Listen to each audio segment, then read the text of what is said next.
Okay, so we're going to get started. Am I unmuted? Good evening, everyone, and thank you for joining us during our May 4th, May the 4th be with everyone, CEC meeting. We thank you for attending. We have a pretty busy but exciting meeting ahead of us, and I just want to get some business underway before we get started. So I'm going to call the meeting to order and ask Carly to give us the roll call, please. Joseph D. Benedetto. Present. Wing Yu is absent. Are you excusing that? That's excusable, yes. Anne Marie Knable. Joseph Chow. Present. Sung Young Lee. Rashmi Krishnaraj is running late or may not come. We don't know yet. Okay. Michelle Frederick. Present. Sana Tayeb. Present. Okay, so we have a quorum present this evening, so we're able to move forward, and if we need to vote on anything, we can, in fact, do that. We have, the council members should have the minutes from our last meeting, the April 2022 meetings, minutes before them, and I will just want to make sure that we are good to approve the minutes. Let me take a quick glance, council members.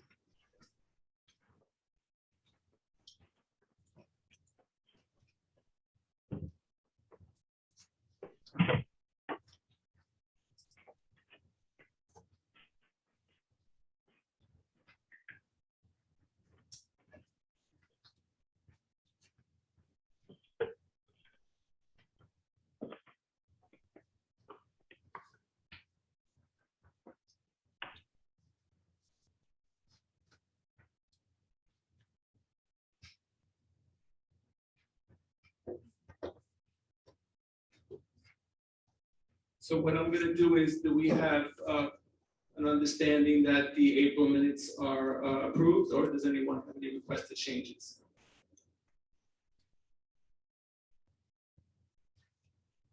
Councilman? No changes? Okay, so it's deemed that our April minutes are hereby approved.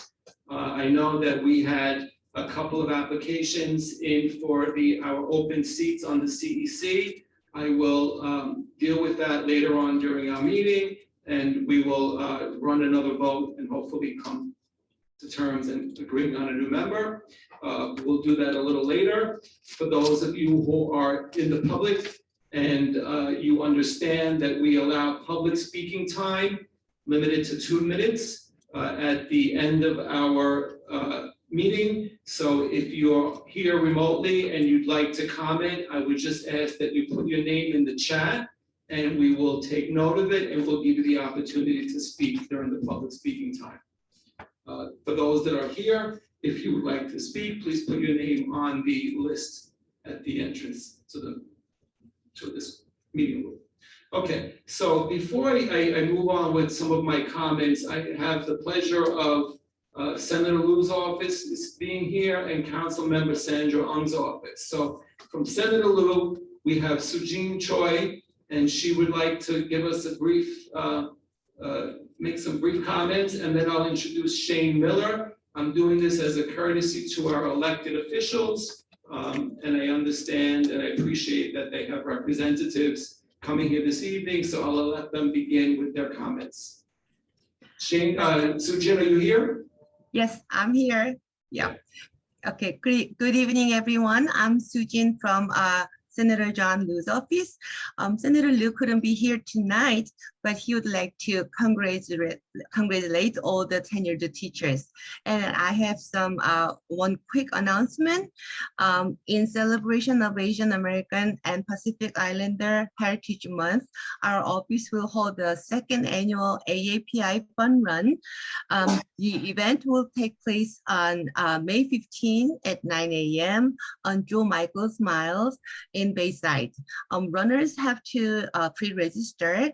The first 100 to register will receive a free t-shirt. So I'm going to drop the flyer in the chat shortly. And if you have any questions regarding this event, please give us a call at 718-765-6675. Thank you. Thank you, Sujin, and please thank Senator Liu. We always appreciate his being in touch with our CEC and his involvement with our schools. So thank you. Thank you. Okay, now I have Shane Miller here from Council Member Sandra Ung's office. Shane, are you here? Yes, good evening. Good evening, Mr. Miller.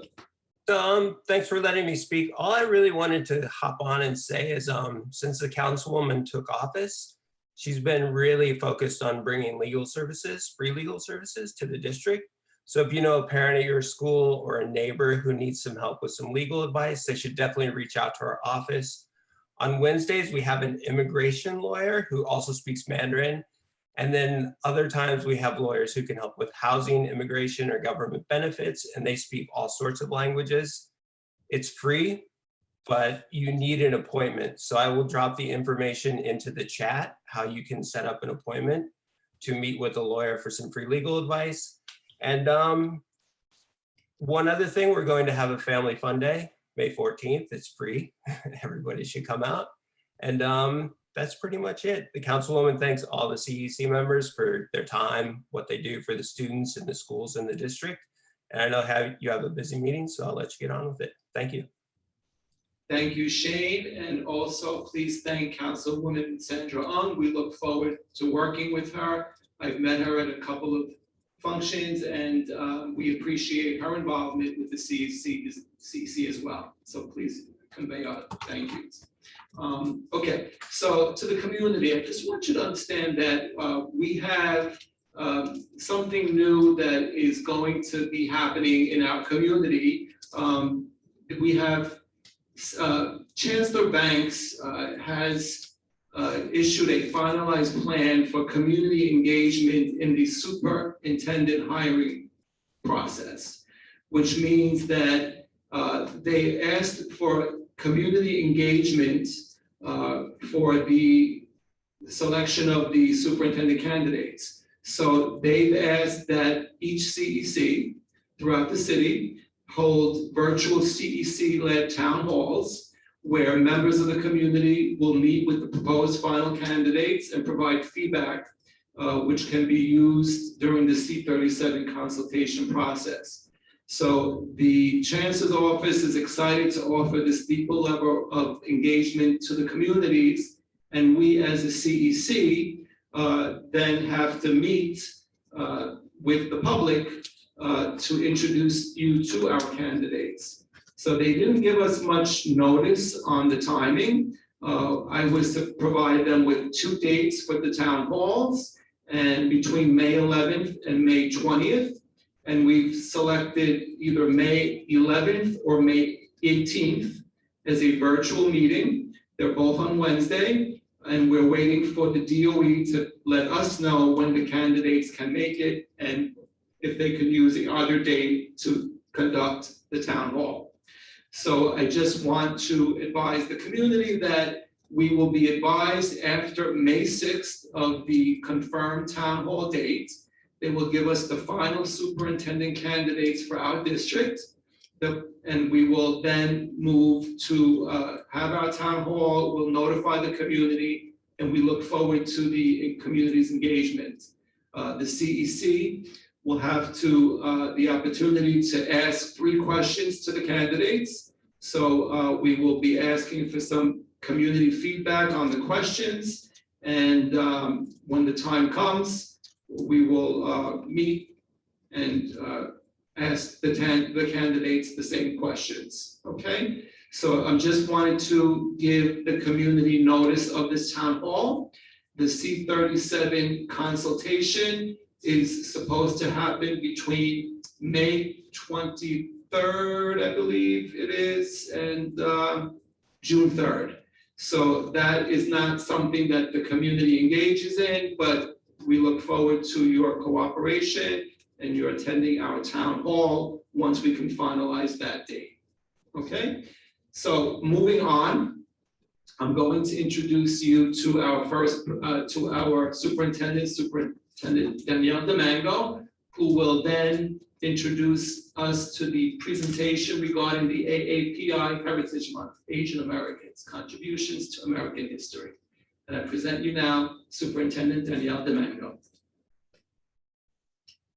Thank you, Mr. Di Benedetto. Good evening. As part of the D25 traditions and values, and in recognition and celebration of the cultures, races, and identities of the District 25 community, we celebrate May as Asian American and Pacific Islander Heritage Month. I am so happy to be with our CEC and community tonight to pay tribute to the Asian Americans and Pacific Islanders who have enriched our history. Every day we're reminded of the many ways in which Asian Americans, Native Hawaiians, Pacific Islanders have all contributed and enriched our nation throughout history. Obviously, and lucky for us, we don't have to look any further than the District 25 community. Our vision of strong roots, strong schools, and from many roots growing as one community through collaboration is such a huge part of who we are as a district, and we value the voices of our AAPI community. I am so proud to introduce you to some very special presenters tonight who have worked to advance our vision of diversity and access and excellence. Tonight, we will present the first of many units of study that will be part of our culturally responsive curricula resource digital platform to be shared across district schools, classrooms, and households in the District 25 community. It is a space for cultural units designed by our talented educators at District 25 and that represent the diversity of our community will be available for all to learn from and with one another.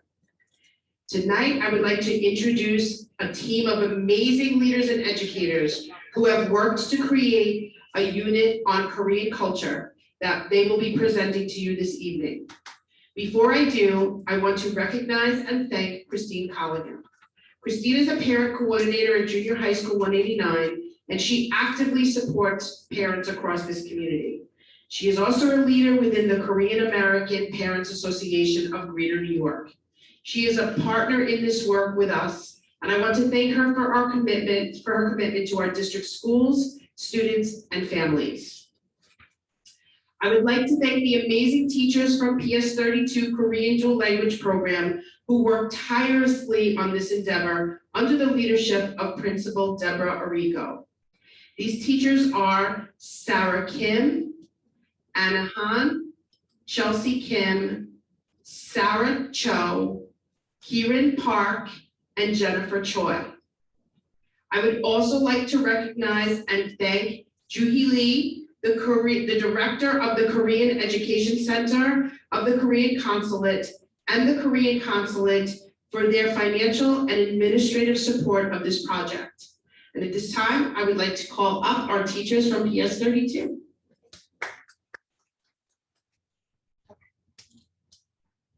Okay. Hi, everyone. Thank you so much, Superintendent Domingo, for the introduction, and thank you for having us here today. We are really excited to share our Korean culture curriculum that we have worked on for the past few months. But before we share about the curriculum, we had a few people that we would like to acknowledge and give thanks to because we were all kind of in on this project together and we couldn't have done it without their help. So we would like to start off by thanking Superintendent Domingo and Deputy Superintendent Dr. D'Antona for their constant support of our school and our program and for giving us this opportunity to be on board with this project and for sharing their vision with us. We would also like to thank Joseph D. Benzetto as well as the CEC for having us here today and giving us this time and this space to share. We would also like to thank our principal and our assistant principal, Mrs. Rico and Mrs. Valenzuela. They have always supported our program, believed in our program, fought for our program, and so we are really thankful for their guidance even onto this project as well. We also wanted to thank Louis Lutio, the Field Support Liaison of District 25, and Christine Colligan, the President of the Korean American Parents Association of Greater New York. They have kind of hosted the initial meetings and given us an idea of what the vision of this project is and what this curriculum might look like. Director Juhee Lee, who is the Education Director of the Korean Consulate. Thank you for your support as well. She has also supported our program and our school over the past over many years. And lastly, we have professors from Queens College, from the University of New Hampshire, from Columbia University, from the University of Hawaii, Sung Hee Shin, Professor Eun-Young Cho, In-Jung Jun, Chung-Hae Lee. They have played a huge role in this curriculum project. They have come on board and helped us with so many things, some of those things which include translations, finding links, making sure that those things are all accessible for the public. And our PS32 dual language teachers, we have all kind of joined together to work on this curriculum.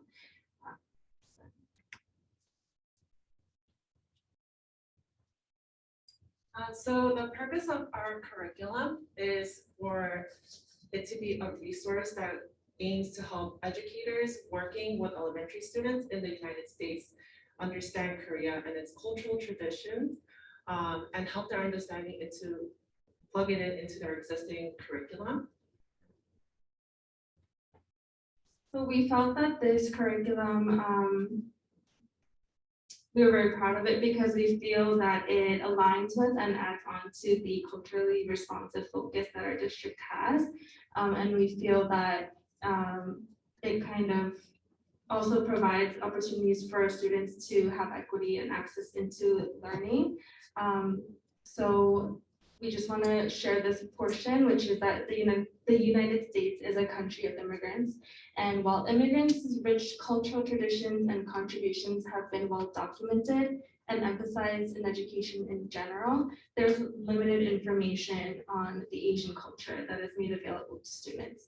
And so when the Asian culture is addressed in the elementary curriculum, there's most often used examples from just selected well-known countries like China or Japan.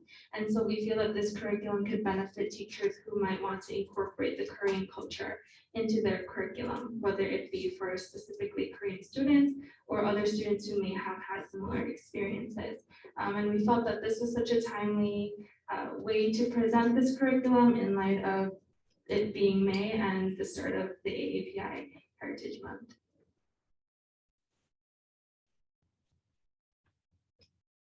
So what does this mean for our District 25 community? So we hope that educators in District 25 utilize this curriculum as a resource to connect with the Korean immigrant and non-immigrant students who have experience with the Korean culture. We also wanted to provide access to learning related topics for Korean and non-Korean students, and just all students. Provide opportunities for our students to connect with and share from their own wealth of knowledge. Also being culturally and historically aware of Korea to Korean students as well as non-Korean students. Nurture students' academic, social, emotional, cultural, and psychological well-being. And also putting learning into context for students who can connect to a topic to their current lives or community.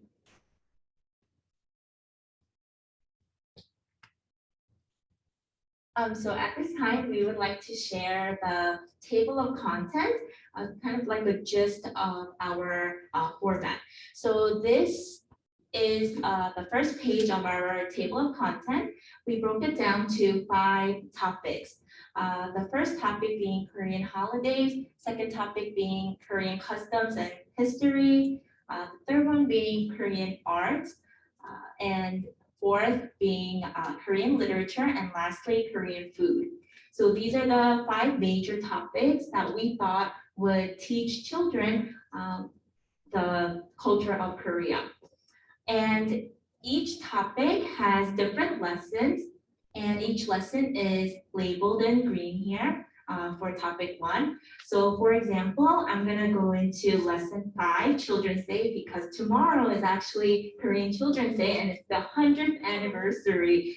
So it's going to be a big day for our students to celebrate who they are, where they're from, and what we are, teaching them. So this is an example of the Children's Day lesson. As you can see on the top left corner, it says holidays. So every lesson consists of the labels. These labels are the label for the title of the topic that we will be studying. In the center, it's going to have the lesson title. In this case, it's what is Children's Day. And to your right, top corner, you will see the grade band. So we made each lesson fit with whatever grade the teacher is teaching. So for example, this particular lesson on Children's Day is for kindergarten, first and second grade. We kind of split it into the lower and upper grade, and you will see the duration of each of the lesson.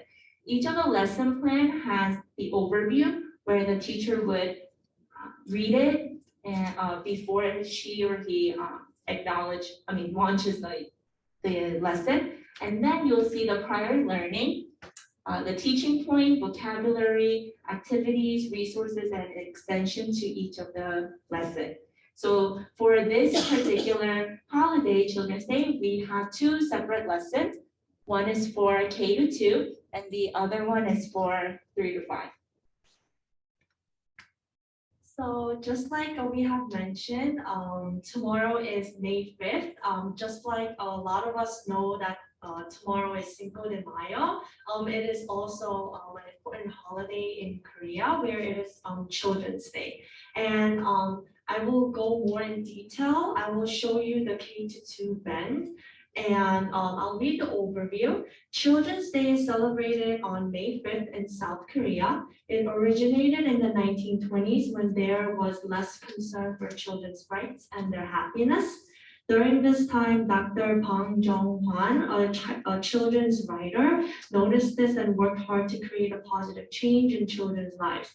Eventually, in 1923, it became a public holiday. Now children are celebrated and honored on this day. So that's an overview that the teachers can read so that they get some prior knowledge before they get into the teaching or the lesson or activities. And for this specific lesson, the prior learning will be that students should have some knowledge about holidays and celebrations, which are embedded in the regular social studies curriculum. And in this prior learning, there isn't a link, but in certain lessons, there are also links that will link to prior learning that will help them for that lesson embedded throughout the curriculum. And for this one, the teaching point is that they learn about Dr. Bang Jong-hwan and the founder of Children's Day. They understand and will be able to explain the origin of Children's Day. And over here are the vocabulary words, like for example, in this lesson, origin, honor, and celebration. There are links directly to the online dictionary. They can see some definition of what we meant for that word to mean. And they can also press the sound speaker icon to even hear the pronunciation of the words. And going back to the slide, we also have activities. The first activity we have here, it explains, it's a video that will explain about Dr. Bang Jong-hwan and the origin of Children's Day. And if they play the first, good job. It's the first. So if they play that video, that will explain. 어린이날이에요. 어른들에게 상처받고 무시당하는 어린이들을 위해 also provided in the curriculum right under the link on the slides page. This will be the example of the translated version for English subtitles. And the second activity that the children can engage in is paper flipping game called dakji. And there is also a link that shows them how it is played, and the video also shows how to make it. So like for writing, there's also how to unit that can also go well with that if they want to show how to make dakji and how to play dakji. And there's also another activity called paper dolls. Most of us grew up like in the US with Barbie dolls or Build-A-Bear, but in Korea they have these paper dolls, and they can introduce that these were some activities that children in Korea used to play with, I guess like our parents' age. And there are additional resources, and this specific resource has it tells you more information about Children's Day, and it has like questions to check for students' understanding about what like their learning of Children's Day. And for the extensions, there's arts and craft where they can make a little paper plate crown. And the next slide shows an example of what a grade band of 3 to 5 will look. Overview is pretty much the same. Prior learning will be a little bit more in depth, where it will help them understand more about Children's Day by knowing that Korea was oppressed by the Japanese in Korea, and vocabulary is a little bit different. There's more activities like worksheets and more in-depth resources, and there's also an extension, and this specific extension, this video shows how other Asian countries celebrate Children's Day, like Japan, Turkey, and China.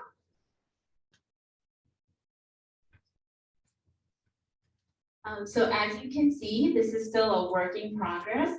And we are really working together with the professors, with our principal, assistant principal, to really make this beneficial to our community as well as all the District 25 schools. So that is it for today. Thank you.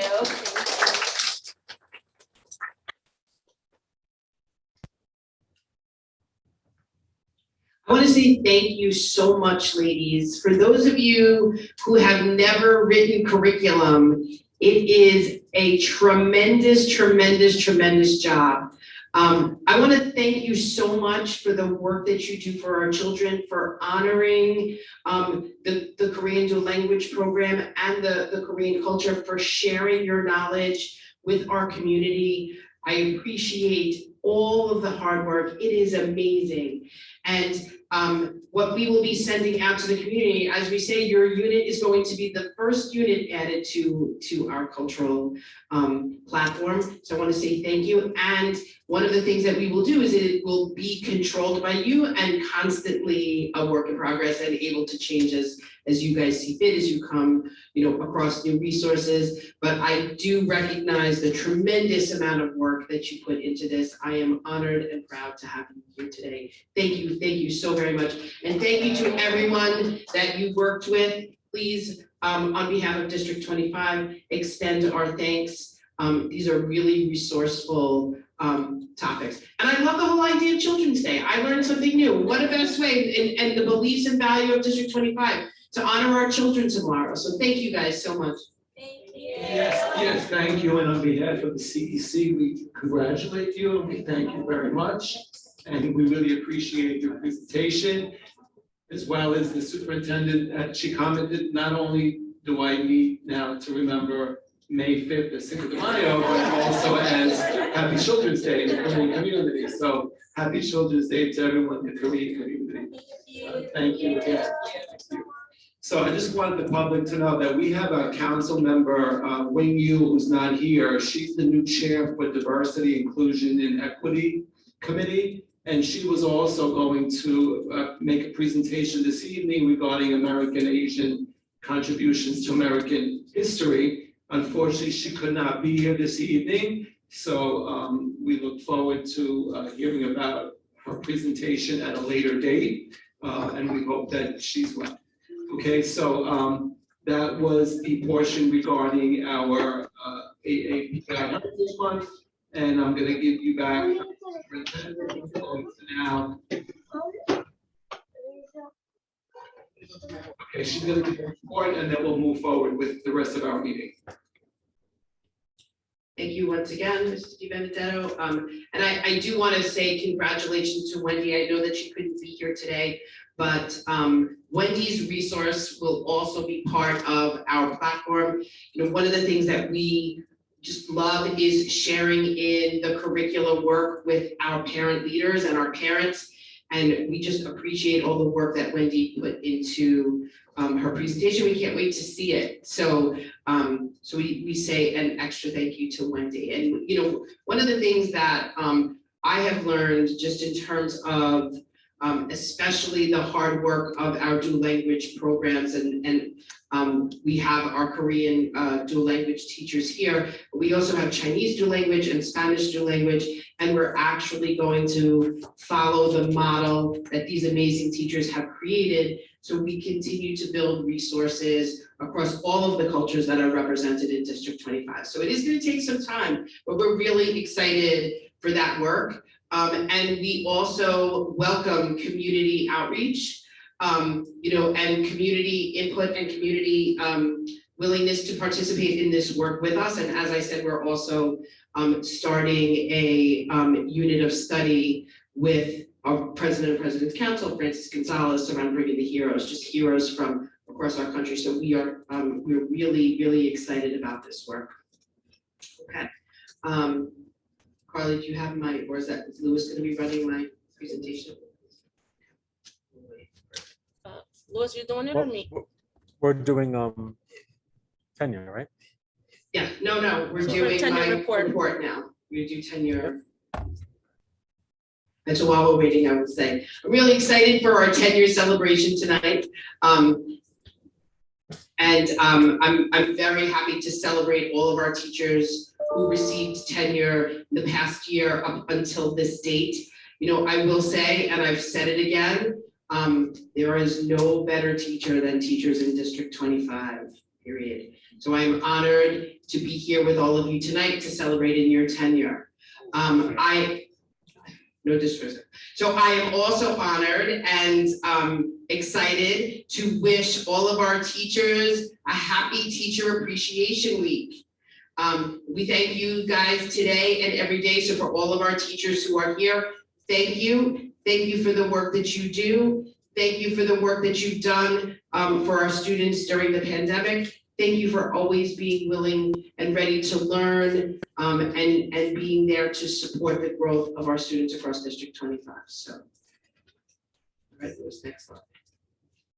Or Carly, no. Oh, wait, there's my teacher appreciation slide. Skip.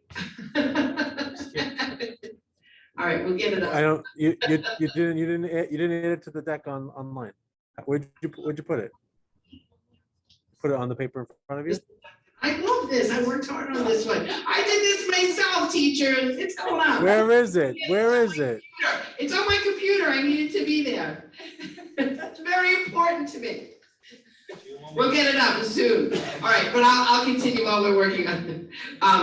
So happenings in enrollment. So the 3K and pre-K applications are closed. If you have a child born in 2019 for 3K or 2018 for pre-K and missed the deadline, you can still participate in admissions by adding yourself to program waitlists today using your My Schools NYC account. Kindergarten offers are now available. The gifted and talented application, which I will be speaking to the community about in a few moments, will be open from May 31st to June 13th. The middle school application is closed and offers will be released in May. And the high school application is closed and offers will be released at the beginning of June. Testing for specialized high school results for students who tested in December 2021 are now available. Summarizing enrollment is still open.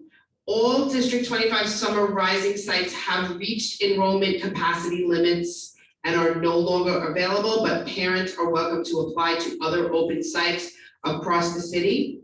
Summer Rising begins on Tuesday, July 5th, 2022.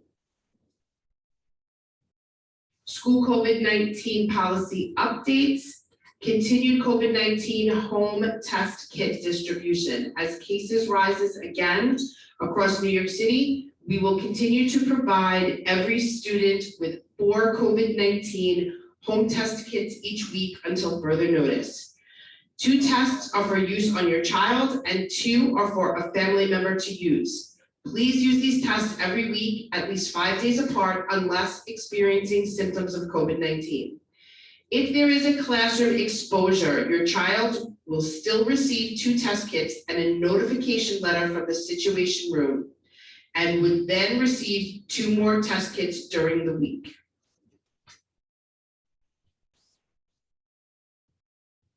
I'm happy to celebrate our schools this month. PS20 had a Spring Spirit Week with a different theme each day. On Monday, April 11th, they celebrated Cultural Pride Day. All students and staff had a chance to bring or color in a flag from their culture to display on their room door or the wall outside their room. Students and staff were also encouraged to dress in clothing representative of their culture. School Spotlight PS21, the Edward Hart School. This month, the evolution of SEL work at PS21Q was celebrated by Central DOE.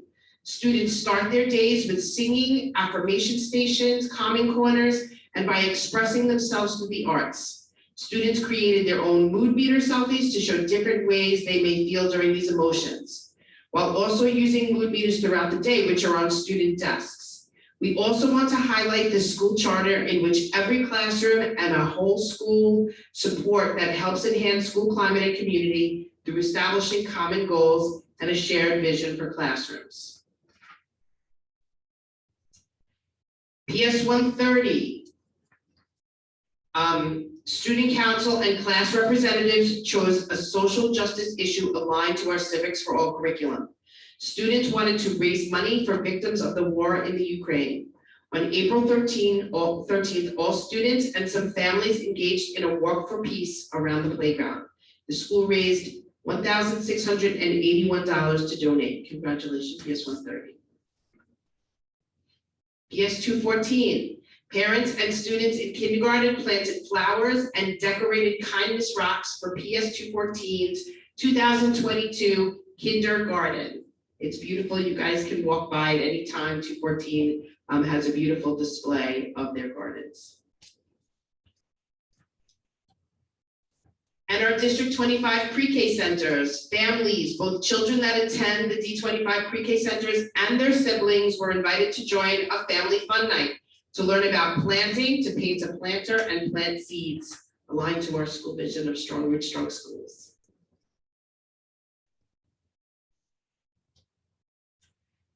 Okay, so at this time, I'm going to present information and engagement with our families around gifted and talented programs in District 25.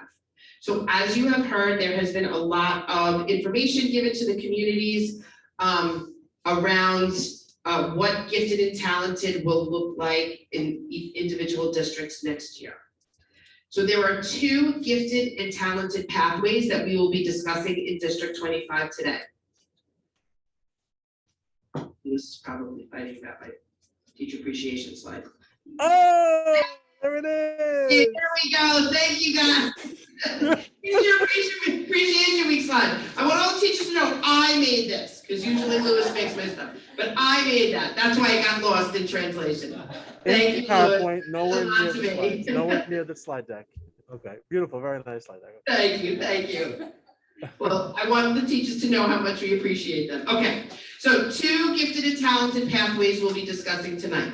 The first is the kindergarten gifted and talented classes that will remain at our 5 District 25 sites, which are PS 21, PS 32, PS 79, PS 165, and PS 209. These sites will start in kindergarten. And they have been part of District 25 for many years, so there's no change to those sites. The second that we will talk about is tonight I'm asking for engagement from the community around a gifted and talented site that will commence in 3rd grade. The site selection for this additional site will be discussed today. As the superintendent, I will make recommendations, and then I would like to hear feedback from the community. This class will start in 3rd grade and it will grow to 4th and 5th, and then it will start again in 3rd. So every year there will be a 3rd grade. So this one will not start in kindergarten, and this is a new program in our district. So screening for kindergarten, different, gifted and talented, and that this will be different from the past. All pre-K students citywide will be universally screened for gifted and talented behaviors using a citywide common screener. For current pre-K students at DOE and district schools, pre-K centers, New York City Early Education Centers or NYCEPs or charter schools, in April and May, all children born in 2017 attending in these programs will be evaluated by their current pre-K teachers. There is nothing families need to do as part of this process. Based on these evaluations, teachers will nominate children for gifted and talented admissions. Then eligibility letters will be sent to all families of nominated children, inviting them to apply to gifted and talented programs when the application opens. Families nominated eligible children can apply to gifted and talented between May 31st and June 13th by submitting a G&T application online with My Schools or through a Family Welcome Center. Screening for kindergarten gifted and talented, all pre-K students will be universally screened for gifted behaviors. Didn't I just read this? Yeah, I just read that. Wait, what's going on? This is for students who are not in public school. Sorry, yes, thank you. Yes. All pre-K students will be universally screened. I underlined it. I'm sorry, thank you. For pre-K students at private or parochial schools or children who are not yet in school.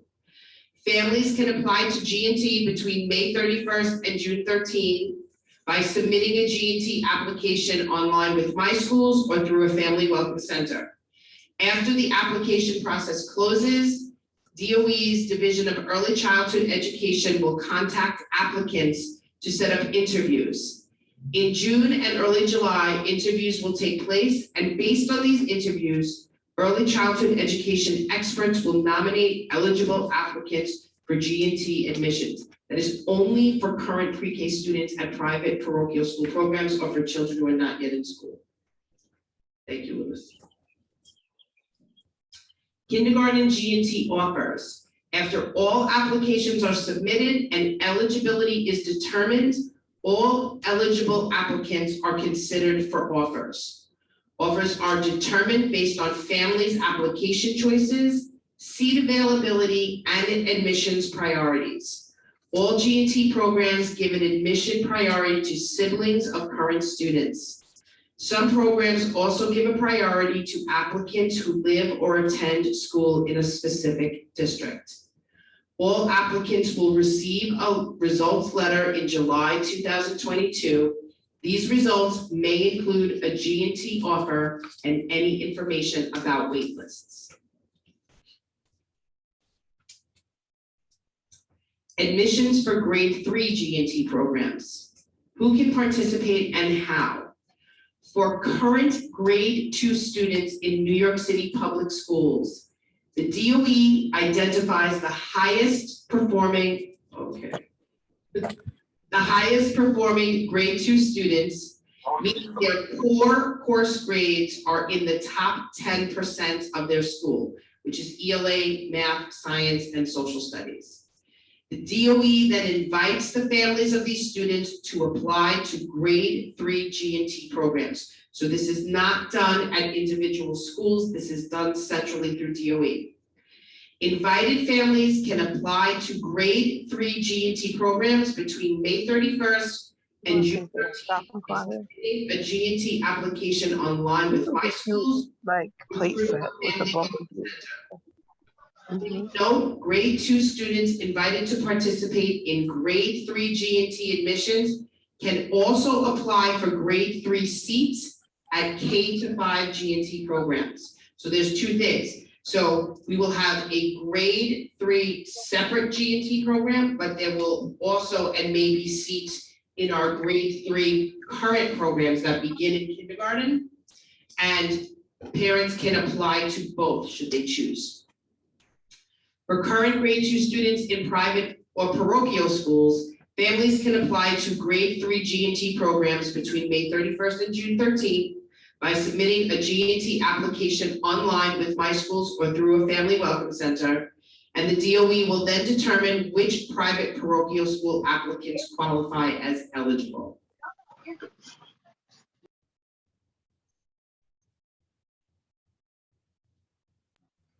Okay. How grade 3 G&T program offers are made. All invited eligible applicants will be considered for offers. And remember, that's the top 10% of every school. Offers for these programs are determined based on families' application choices, program seat availability, and admissions priorities. These programs give priorities to siblings of current students and children who live or attend school in specific districts. And all applicants will receive a results letter in July 2022. These results may include a G&T offer and any information about wait lists. So community engagement for District 25. The grade 3 G&T site will be selected in consultation with the community and the CEC. Consideration should include space, location, community interest, and school leader and teacher readiness. The deadline for site selection is Friday, May 6th, 2022. Yep. So district recommended sites for 3rd grade. This is just district recommended for the gifted and talented program. The recommended schools and the things that we took into consideration in making these recommendations is solely on utilization, because as we know that we've had discussions around overcrowdedness in our district, as well as the location of gifted and talented programs that exist throughout the district. And my recommendations also are the 2 schools that are in the downtown Flushing area, which is the one area of our district that doesn't currently have a G&T site. That's where the recommendation came from. It is in no way about readiness of any school. We know that all our schools are ready and our principals would be willing to accept students in that way. So our recommended schools are PS 24 at 103% utilization and PS 120 at 124% utilization. And these schools are located in areas that currently do not have gifted and talented sites. Now, I just want to remind the community, remember when we talk about utilization, we talk about space and the way a school can organize space. So I can organize my living room to be very open, where somebody else may have a living room that's very cluttered. So as you know, many of our schools are overutilized. However, the way the principal and the school community organizes the school, there is space for students. So in consultation with both Principal Cassidy and Principal Marino, both schools say that they can grow an additional 100 students and would be able to accommodate those students. Okay. Other schools with similar utilization percentages and comments are added as to why they were not recommended sites from the district. So PS 20 is at 111% utilization, and currently there's leadership transitions at that school. PS 193 is at 122% utilization. That because it's also located close to PS 79 and PS 209, which are both gifted and talented sites. PS 107, which is at 100% utilization, is located close to the PS 32 site. PS 214, which is at 108% utilization, is located close to both PS 21 and PS 79 sites. PSIS 164 is at 105% utilization, is located close to PS 165 and at the far end of the district, and there is also a leadership transition at that school. PS 201 is at 88% utilization, and that is located near PS 165. And PSIS 499 is also located near 165, and it is a borough-wide enrollment school, which means students throughout the entire borough of Queens can apply to that gifted and talented program. Okay, so at this time, I would like feedback from the CEC, and Esther and Lewis, if you can manage the chat to see if there are any community members that have any feedback regarding the location of the third grade gifted and talented site. There will be time at the end of this presentation for any feedback around gifted and talented in general, but for right now, I would like feedback from the CEC regarding the gifted and talented location site. And Lewis, if you can just go back one slide so the community can see that as well. Thank you, Superintendent. So just that the community understands, we're asking for some feedback on the intended location only for these G&T schools for the third grade commencement, correct? I just have a question from the start, Superintendent. So you're saying that these two schools have additional room for another 100 students. How many students are expected to enroll into the third grade G&T sites? Is it limited to 100, or we don't know what that number is? Well, right now it's limited to class size, and these two schools they're both Title I schools. So their class sizes are 32.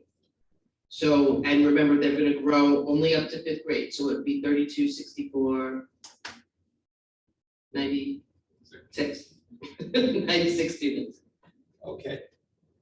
So we're talking so if we're talking about both schools, you're talking about approximately 200 students. It's only one site. Oh, it's not only one site. Yeah, Okay. we're recommending the schools for one site right now.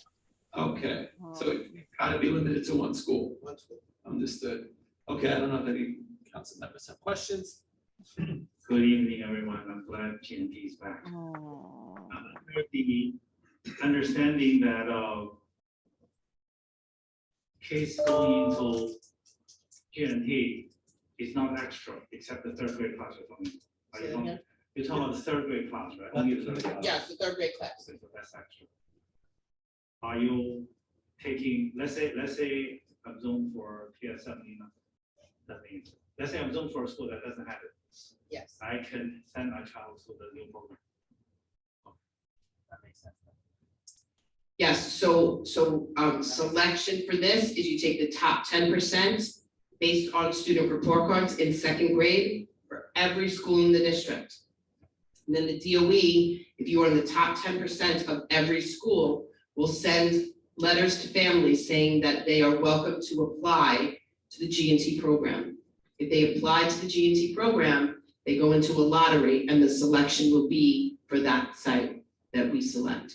So the engagement piece is for where we feel the site would best suit our district. Does the site already have existing G&T? They don't, right? No, neither of them do. Would it? None of these sites do. Should I open up the channel?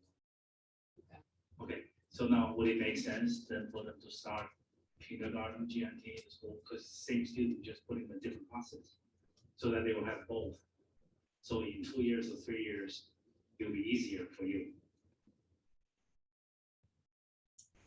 So that is an escalation that I will give to central offices, but one of the things that they've talked about is 2 pathways of G&T. One of them starting in kindergarten and one of them beginning in 3rd grade. So so this particular pathway and the new pathway for all districts across the city is the 3rd grade pathway. So just that the community understands, those students that enter into the G&T program under the kindergarten pathway, let's say, they will continue at their school through 5th grade, correct? Yeah. So if they started the kindergarten at PS 201, they will continue through graduation. So we're just talking about those students that enter into the G&T program from the 3rd grade, correct? So we're talking again, approximately 100 students, I would say. Right. to start 100 for students. 96. 96 to be start for exact, next year. okay. Any other council members? Sure. So the grade will be top 10%, will it consider whole year, 1 year, or will it consider only first semesters, or like? Wanted to. So it would be the first three. Do you want to do these slides about how to get into this program? We have slides on that. It might Yeah, help. I will, but I just wanted to first, I wanted to talk about engagement around site selection. So, Carl, is there anybody that would want to engage from the virtual world? We just have Morris Altman that asked a question, will GNT continue to middle school in D25? So Morris, we've asked that question, and right now we haven't gotten any sort of clarification around that. But what I will say is we will continue in District 25 for our region's readiness pathway. And we'll continue to engage with Central around the possibility of middle school.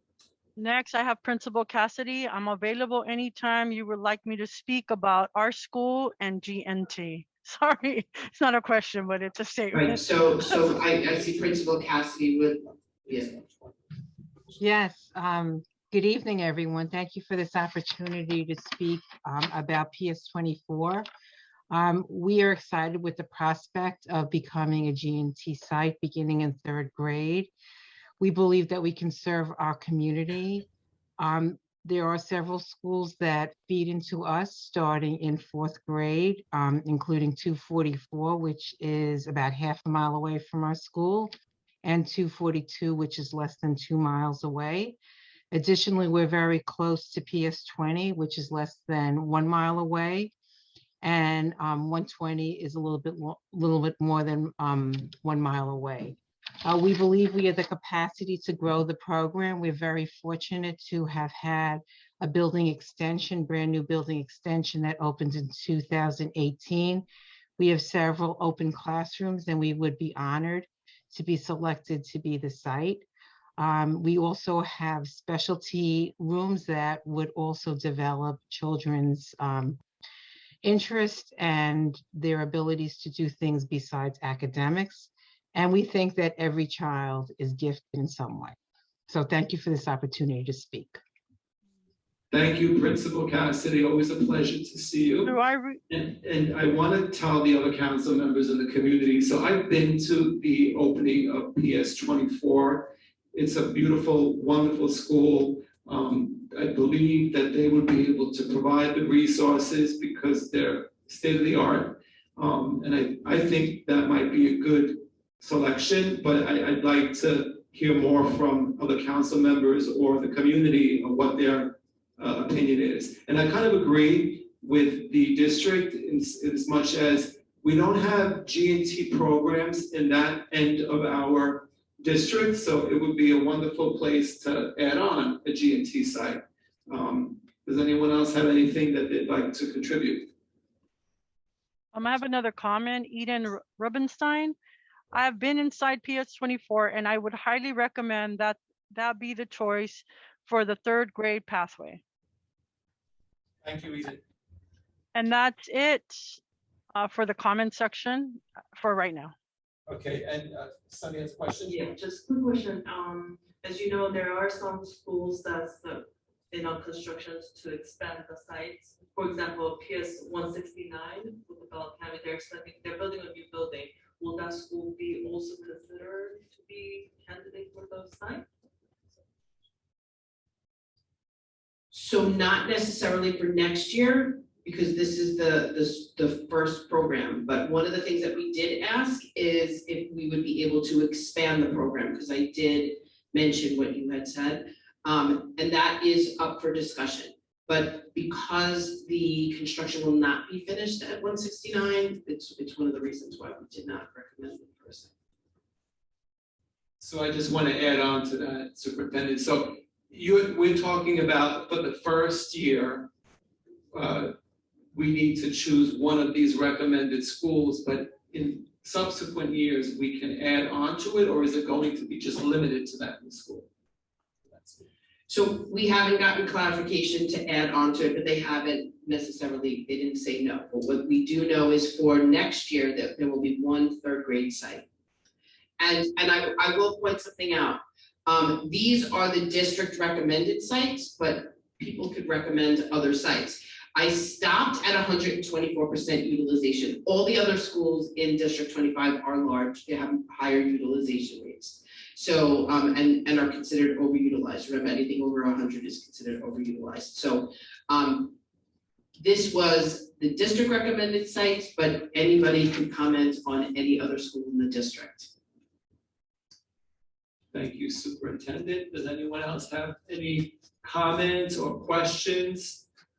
So this, we appreciate that you are consulting with the CEC on this topic. I'm just asking, you need to know by this Friday? I don't know if CEC members here want to take up a vote at this time, or you want to table it, but we have until Friday, right? Well, technically, it's not a CEC vote. It's really more consultation. So, and it's really comment from all of you, like individually, but and the community as well. If you wanted to vote on it, it's like to come up with one consistent one, it's fine, but.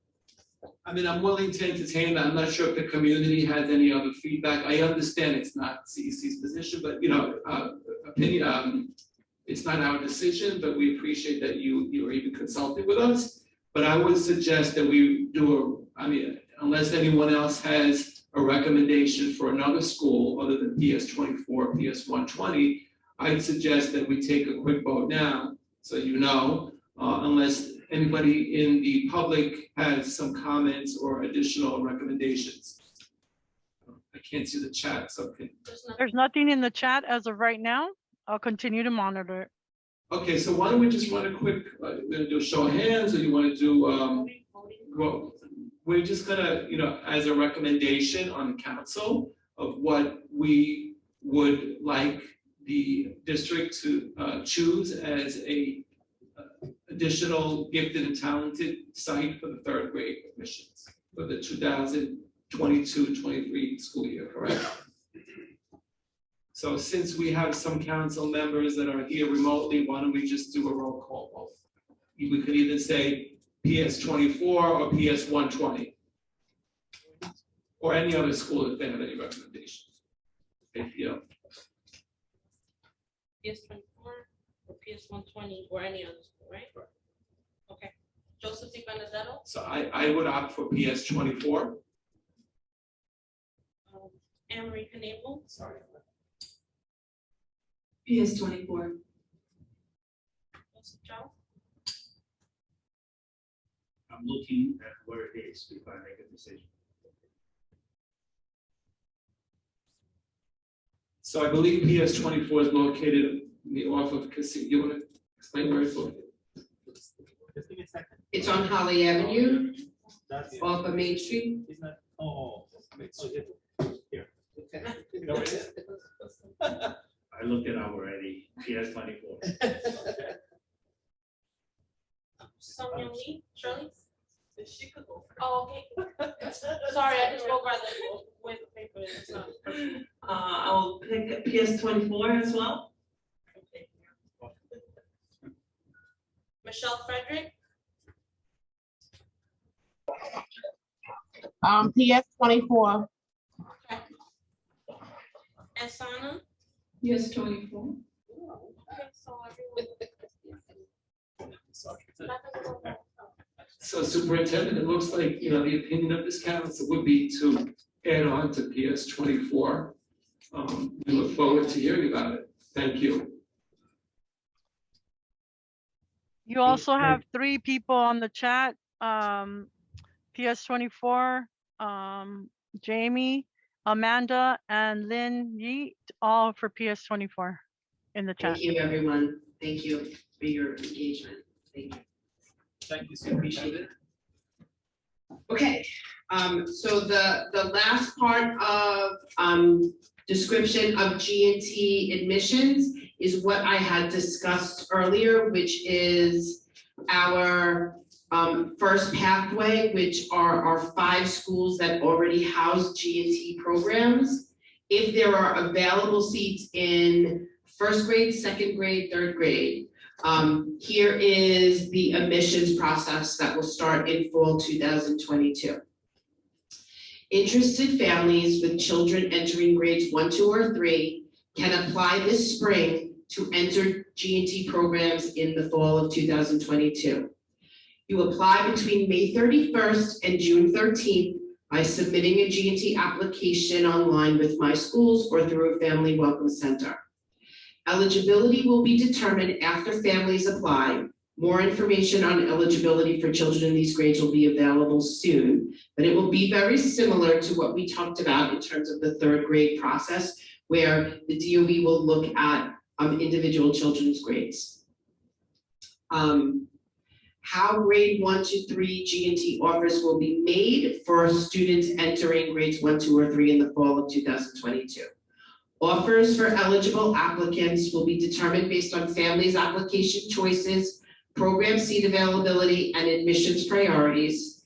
All G&T programs give priority to siblings of current students. Some programs also give priority to children who live or attend school in a specific district. All applicants will receive a results letter in July 2022, and this letter may include a G&T offer and any information about wait lists. So questions and comments about any part of the process? I know that some people had asked questions already, but are there any community or council questions regarding G&T in District 25? So I'll start with the council and then we'll go to the community. So if anybody in the community has any questions regarding the process, please either put your name in the chat and then I'll give you the opportunity to ask your question. But I think some of our council members may have had questions. Joseph, I think you had a question. Not anymore. I'm good. Thank you. I don't have questions at this time. Anybody else? Okay. How about? I just want the community to know that I know we talked about a lot of information around kindergarten admissions, 3rd grade admissions, selection of a site, and K1, 1, 2, and 3 admissions in general. So as everyone knows, Carly will be posting up this meeting online and you will be able to watch it at your leisure to get that information. And thank you, Joe. Thank you. Is there anybody in the chat? No. Questions or comments? Okay, so I think that's. I mean, the last comment was shout out to PS 165 from Maria. Perfect. Thank you. Yeah, I'm trying to read everybody's comment. And there are resources for families also on the Gifted and Talented page on the New York City DOE public website. So it's schools.nyc.gov/gifted and talented. And that's it for me. Thank you, Superintendent. So moving right along, and I know we have a lot of participants here this evening. I'd like to get into our UFT tenure ceremony, celebrating those that have been honored with the tenure. And we're going to, I'm not sure if the superintendent has any comments before we start. Okay. So as I had said earlier this evening, I really want to congratulate all of our teachers who have received tenure and completed their probation. As we had said, it is a very rigorous process that our teachers have to go through in order to show different categories of their growth as teachers and how they continue to impact student learning outcomes, their planning and preparation, and their contributions to their community. Every year I review teacher tenure binders, and I really do enjoy visiting teachers in their classrooms and seeing the efforts of their work. Every teacher that we are celebrating tonight more than deserves the honor of tenure, and I just want to congratulate them.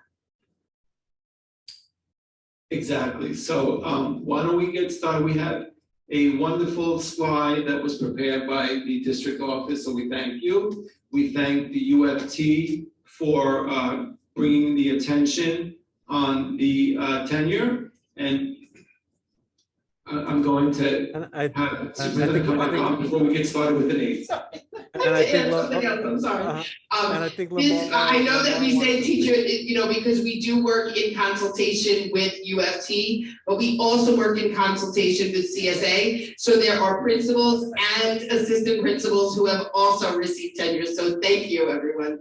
And please, we know that our building leaders are some of the hardest working people in the world. I will say that. So I want to congratulate all of our building leaders as well. Exactly, and my apologies for not congratulating them as well. We're going to start, we're going to read the names. We So have. I think Tia Lewis. Lamar wants to say a few words before. Okay, so before we start, we have Lamar Hughes, who's our UFT representative, would like to say a few words. Lamar, you have the floor.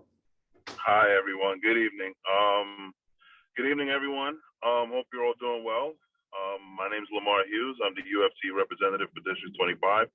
And I'm not going to take too much of everyone's time, but I do want to congratulate all District 25 staff members, UFT members, administrators, everyone who's recognized today for receiving their tenure. We understand that this is a very arduous process. It's worlds different from when I started teaching some moons ago and what the tenure process looked like then. So, you know, to Superintendent Domingo's point, it's a very rigorous process. You know, there's a lot of ebbs and flows involved in this. So to know that you're here means that you definitely worked for it and that you've earned it. And I'm especially proud to know that here in 25, and I'm partial, but I don't think there's any debate of the issue, even though I'm partial, that we do have really the best staff members, the best teachers and administrators in the city. I think 25 is it. But again, I'm partial, but I think I'm factually partial. That's how I like to word it. So I just want to thank you all. I want to congratulate everybody. Enjoy this moment. Enjoy being recognized. And, you know, we will see you in our travels. Thank you, Lamar.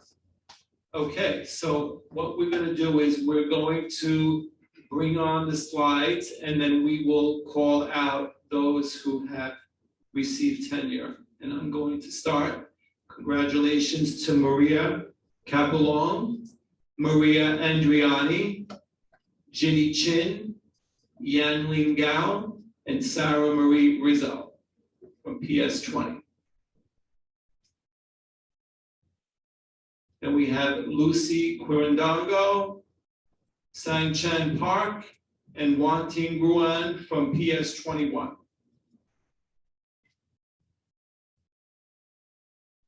Next, we have Courtney Conti and Sylvia Moon from PS 22.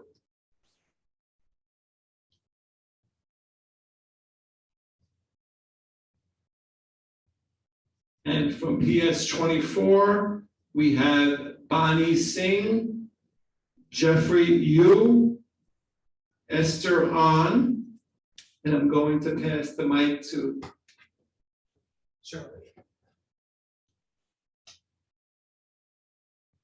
Stephanie Costanzo, Amanda Gautier, Christina Mayer, Roshana Yasmin from PS 24, Zachary Bayer, Michael Calvin, Megan Mitchell, Jennifer Rome, Victor Ubaldini from PS 25.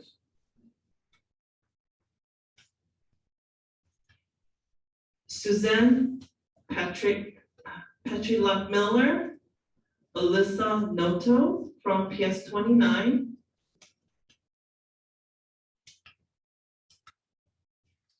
Ricky Kian, Mary Leon, Chelsea Esposito, Alessandra Zayas from PS 32.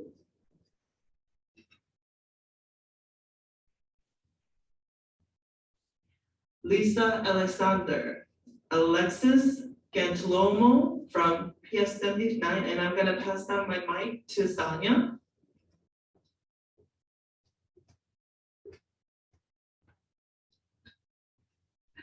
Next, we have Henry Horton, Megan McCarthy, Kelsey Monte, Jennifer Spiker, and Andrew Techwork from PS 79. Next, we have Yang Dong, Christoph Basulo, Carol Smallwood, Anna Takada, and Renata Visconti from PS 129.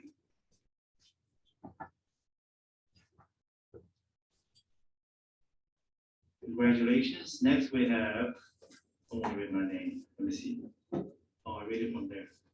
That's Renata Cascanti, right? I'm sorry. Mingji Shin from PS 129. And from PS 163, Luo Chen Chen, Rosala Pomo, Kristen Ferreira, Diane Haber, Jia Hao Li, Danielle Luchen. And from PS 164, Anna Anderson, Ishita Shah.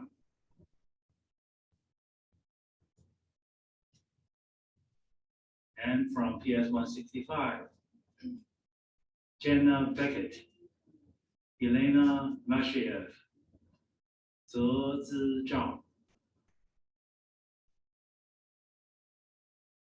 And from PS 169, Jeffrey Rudiser. I think I'm done. Please rush me on that. I'm sorry, 169. Jeffrey Rudiser, I thought I read that. 184. Oh, I have Victoria Devella and Adriana Drouch. Okay, yep. So from 184, I think we already said Ariana Drouch, congratulations. From JHS 185, we have Michael Leong, Josepha Sandy, Matthew Balomo, Jisoon Kim. From JHS 189, Chao Fan, Marcia Ippolito, Linda Matthew, and Stephanie Stout.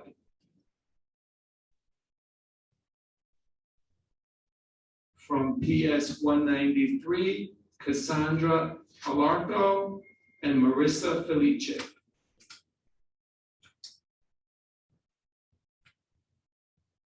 From JHS 194, Anne Marie Calvo, Joseph Florio, John Scorcha, and Colleen Zabo.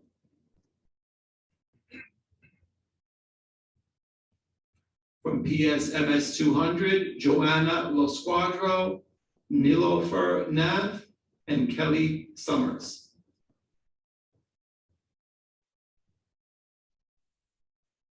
From PS 201, Umit Sarin, Nadeji Normil, and Lillian Zhang.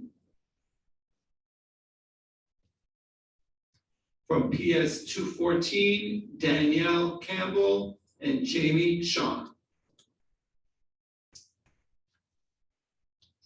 From PS 219, Rebecca Italiano, Subin Kim, Robert Kurzner, and Robert Murphy.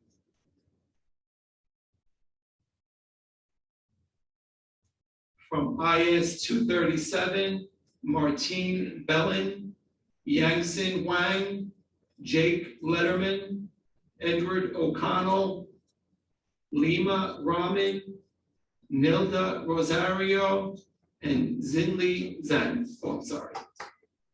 Next, we have Anne Marie, who's going to read the names.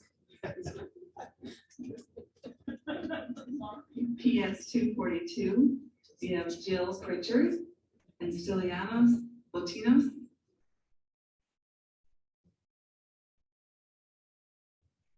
PS 244, Brian Renta.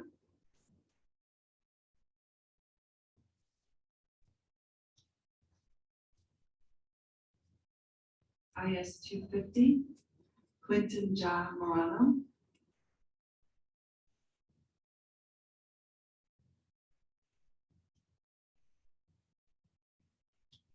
MS 379, Matthew Rothenberg, Rafael Delegati, Angelina Israti, Marlena Nadler, William Sharon, Amanda Solorzano, Diana Odin, Chelsea Weintraub. Congratulations. Michelle.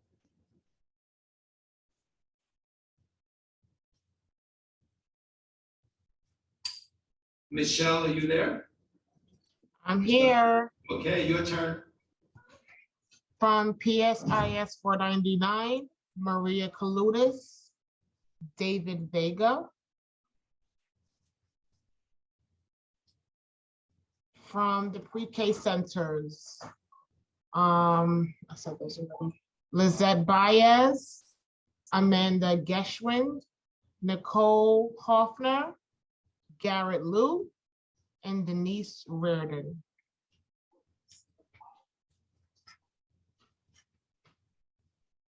Okay, so congratulations on reaching this important milestone in your career. We give you a standing ovation. We are sorry you were not able to join us in person this evening.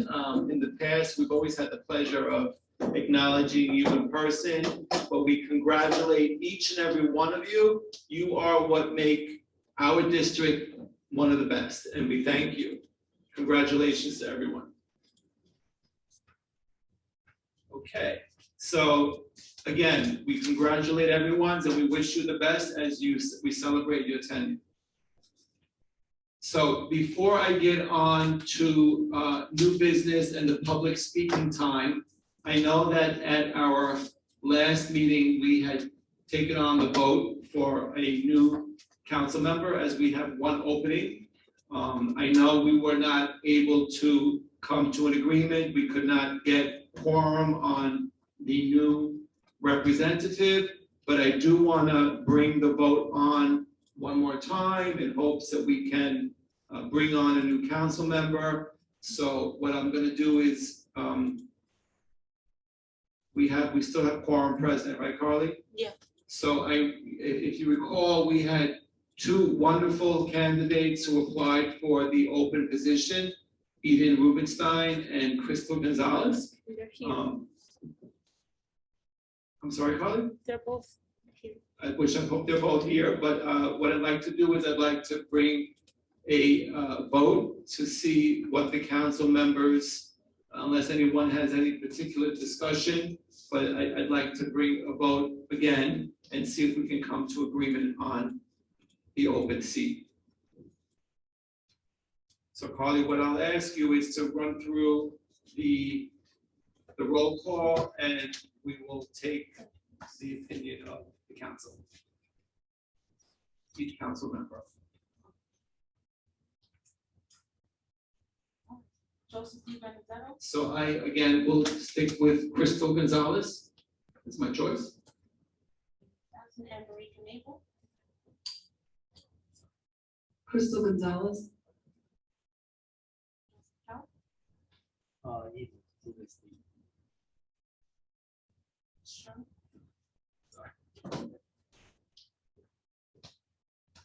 Eden Rubenstein.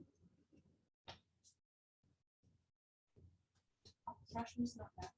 Michelle. Michelle Frederick. Crystal Gonzalez.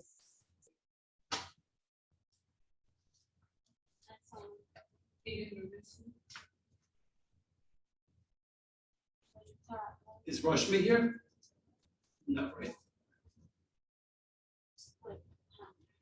So we are still split 3 for Crystal Gonzalez and 3 for Eden Rubenstein. So I don't believe we are able to come to agreement at this point on the new council members position on our council.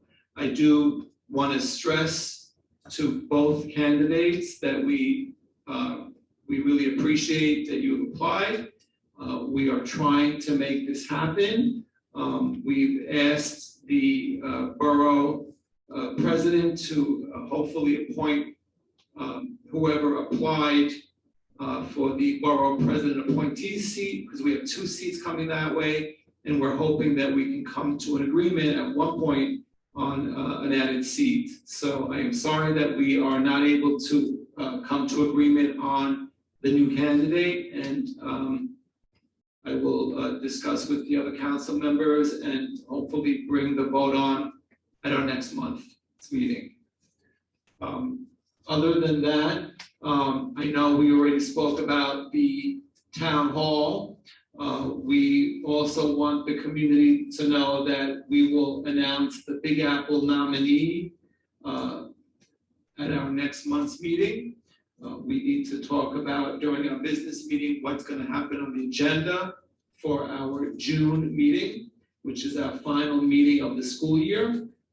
But at this time, I'd ask other council members if they have any report backs on any subcommittees or any new items they'd like to bring up, new business at this meeting. Council members? Michelle, I'm not sure if you have any new items you'd like to discuss? No, not as of yet. Okay, so next I'm going to go to our. Sorry, I couldn't unmute. I'm sorry. It's okay. So I'm going to move on to our public speaking time. I'm not, well, there's nobody on the I have list the here. list here, Joe. Let me run and take it to you. Hold on.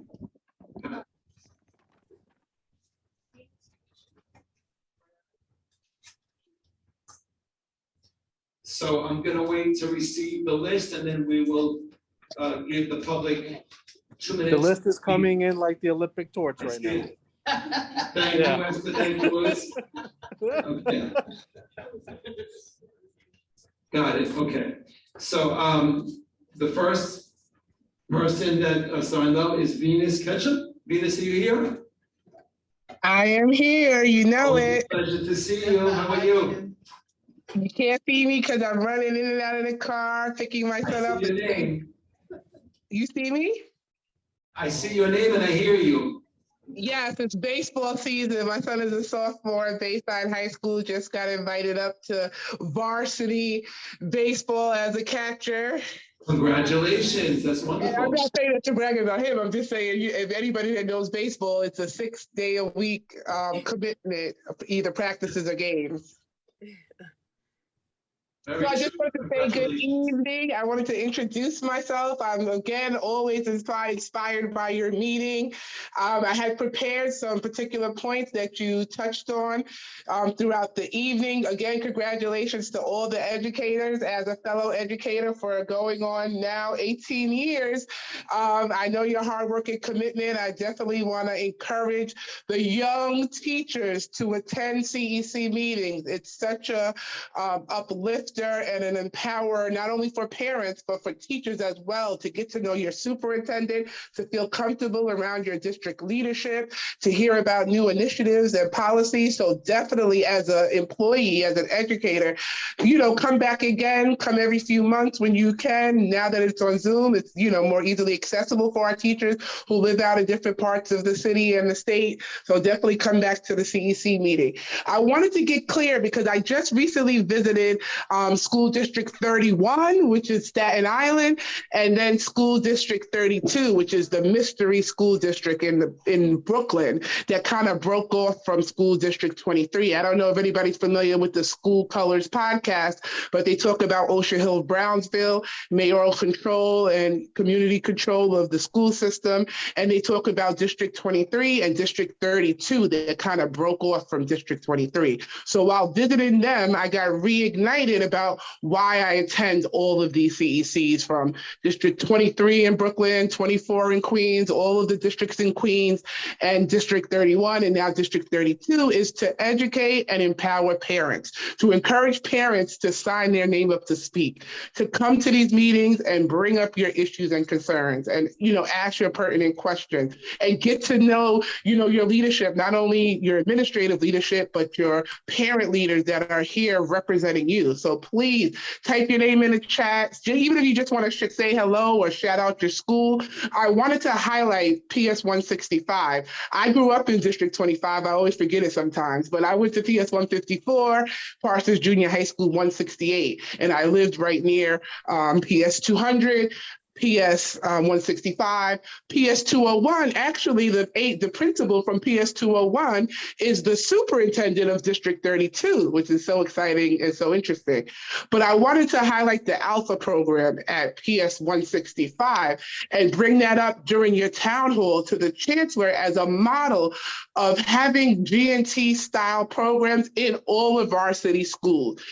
I was just on District 30 CEC special meeting where they're talking about G&T and requesting 3 school sites to be at all different parts of the district, 2 on the outskirts and 1 in the middle.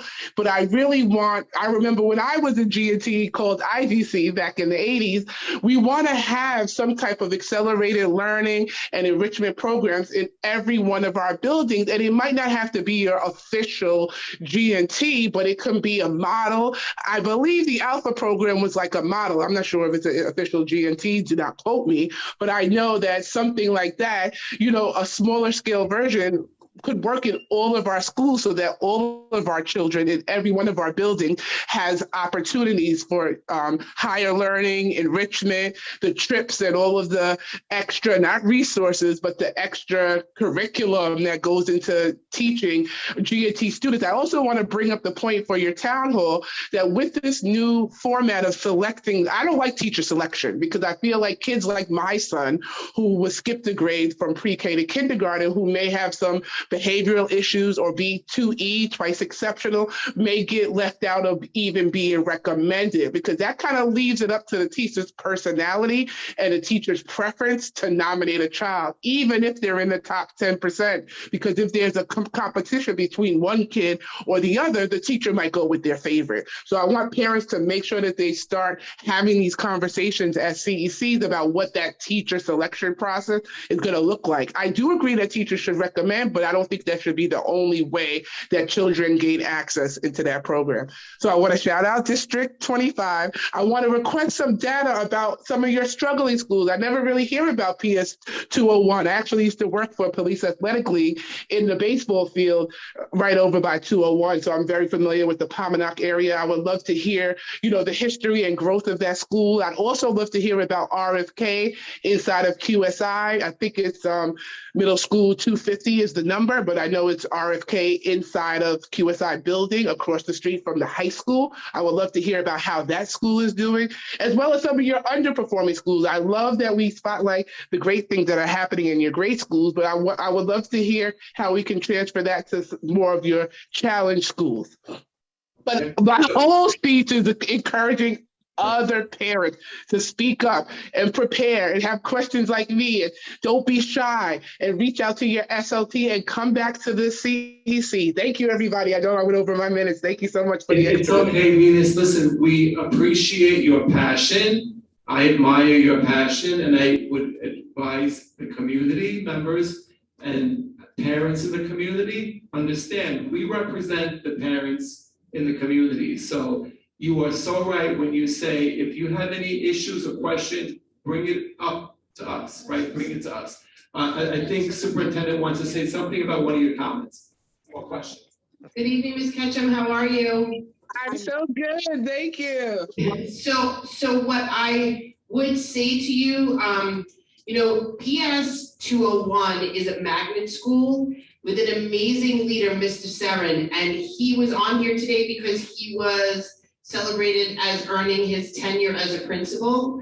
One of the things that I would recommend to you is to call the school to ask to meet with him. He's always trying to promote the amazing things that are happening at 201 because anyone across the district and across District 30 actually can apply to PS 201. So your voice out there would really support PS 201 in getting the word out about the amazing things happening there. So I recommend that you reach out to him. He is so happy to show off the school and how he works to to really track student growth. His school, since he's been principal, has made some of the strongest growth areas in our district.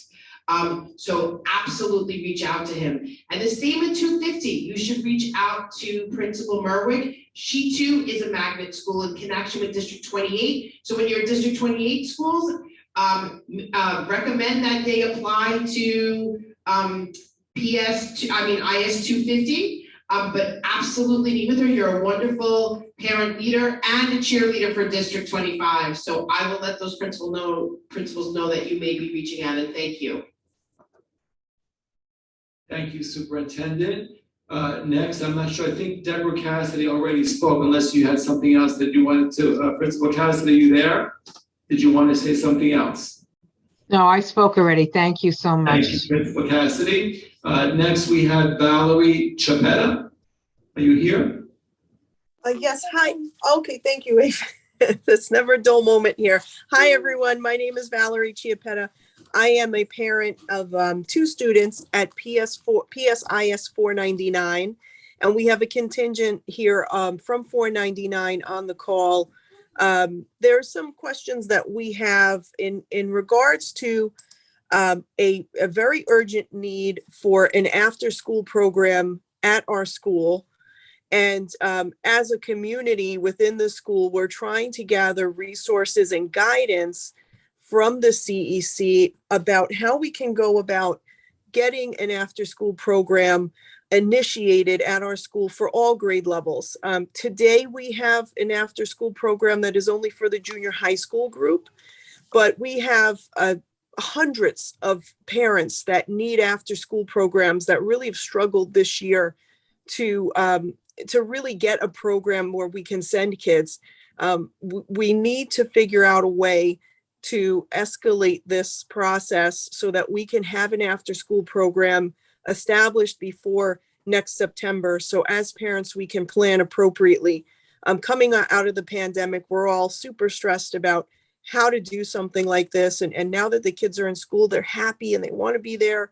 And we want to be able to facilitate a program at our school so we don't have to look for resources outside of our school for after-school help. Some of our questions really are about, how can we use our voice here at the local council person's level to get some support to escalate this. We're also really concerned about these ESSER funds that were allocated to the schools. We're not sure how much of that was given to 499. We'd like to get to the bottom of that and see if we can use some of those funds to get a program in. We really need to know the criteria to get an after-school program started here, and any grants that we can apply for. I mean, I know I've got a lot of questions, but we're really very concerned about next year, and we've really kind of hustled and struggled this year to find resources for our kids, and we're just really not sure what next year is going to look like. So please, any guidance you can provide on an after-school program, specifically at PSIS 499. I believe Michelle may have more to add in terms of a survey we took of the parents to establish need for this in our school. So I know that was a lot, but I'll just open it up and see if you can help us. Thank you, Ms. Chiappetta. So I agree, yes, after-school programs are very important, especially now after the pandemic. I'm going to give the microphone to our superintendent, who can give us perhaps some guidance on some of the things that we should be looking out for. Thank you, Ms. Chiappetta. I don't, Michelle, did you want to add anything to this before I comment? I just wanted to say that thank you, Valerie, for speaking up and showing up to the meetings, as well as there's other people that's here as well. I know Fabiola's here and Stacy Ann is here. I just want to say that there is a survey and it did go out, and I will give that information to all the parents at the next PTA general meeting. That's all. Thank you, Michelle. So, Ms. Chiavetta, as I know that you have a lot of questions, and I think with your questions comes questions for me. I want to thank the CEC. They did have the CBO and DYCD here a few months ago around the concern across the district is not having enough community-based organizations and free after-school programs for our schools. It is a concern that we surface and I surface as a superintendent just around how we can gain more access to free after-school programs. The seats of those programs are very limited, and I would be very happy to work with your community and your principal and school leadership team on working to do that. We just actually did that work with PS 120 to get them an after-school program as well. So that is for free after-school programs where seats are very limited and difficult to come by, but I am happy to engage in that work with your community. And you don't have to answer this now. This is something that we can continue to talk about, but some of our schools do have paid after-school programs, and that is an interview process that you can engage in once again with your school principal and school community around having a community-based organization come in and parents pay them to have after-school programs. I think the important thing to know is, and some of the work that I've done with 499 in the past is that many of the parents are looking for opportunities that are offered through community-based organizations, which are till 6 o'clock, which is, when I'm sure your middle school program ends. I know one of the things Michelle and I have talked about is making sure that your middle school seats are maximized, that kids are in attendance, and that all of those seats are filled in middle schools. It is a struggle that happens across some of our schools across the district, that our middle school seats are not filled. But there is a difference between some of the after-school programs where myself as a teacher or teachers in the district will teach a program from, let's just say, the end of school from 2:30 to 3:30. Sometimes those programs which we do, after-school test prep, after-school supports, things like that do not go to 6 o'clock, and that's why we do say, and we ask schools to really engage together to kind of gain an understanding, and that's why I'm really glad to hear that you're sending out a survey to parents around what their needs are, because when you're looking at teachers teaching those after-school programs, and some people sitting here, that is really a considerable amount of money that even our schools with a lot of funding cannot afford.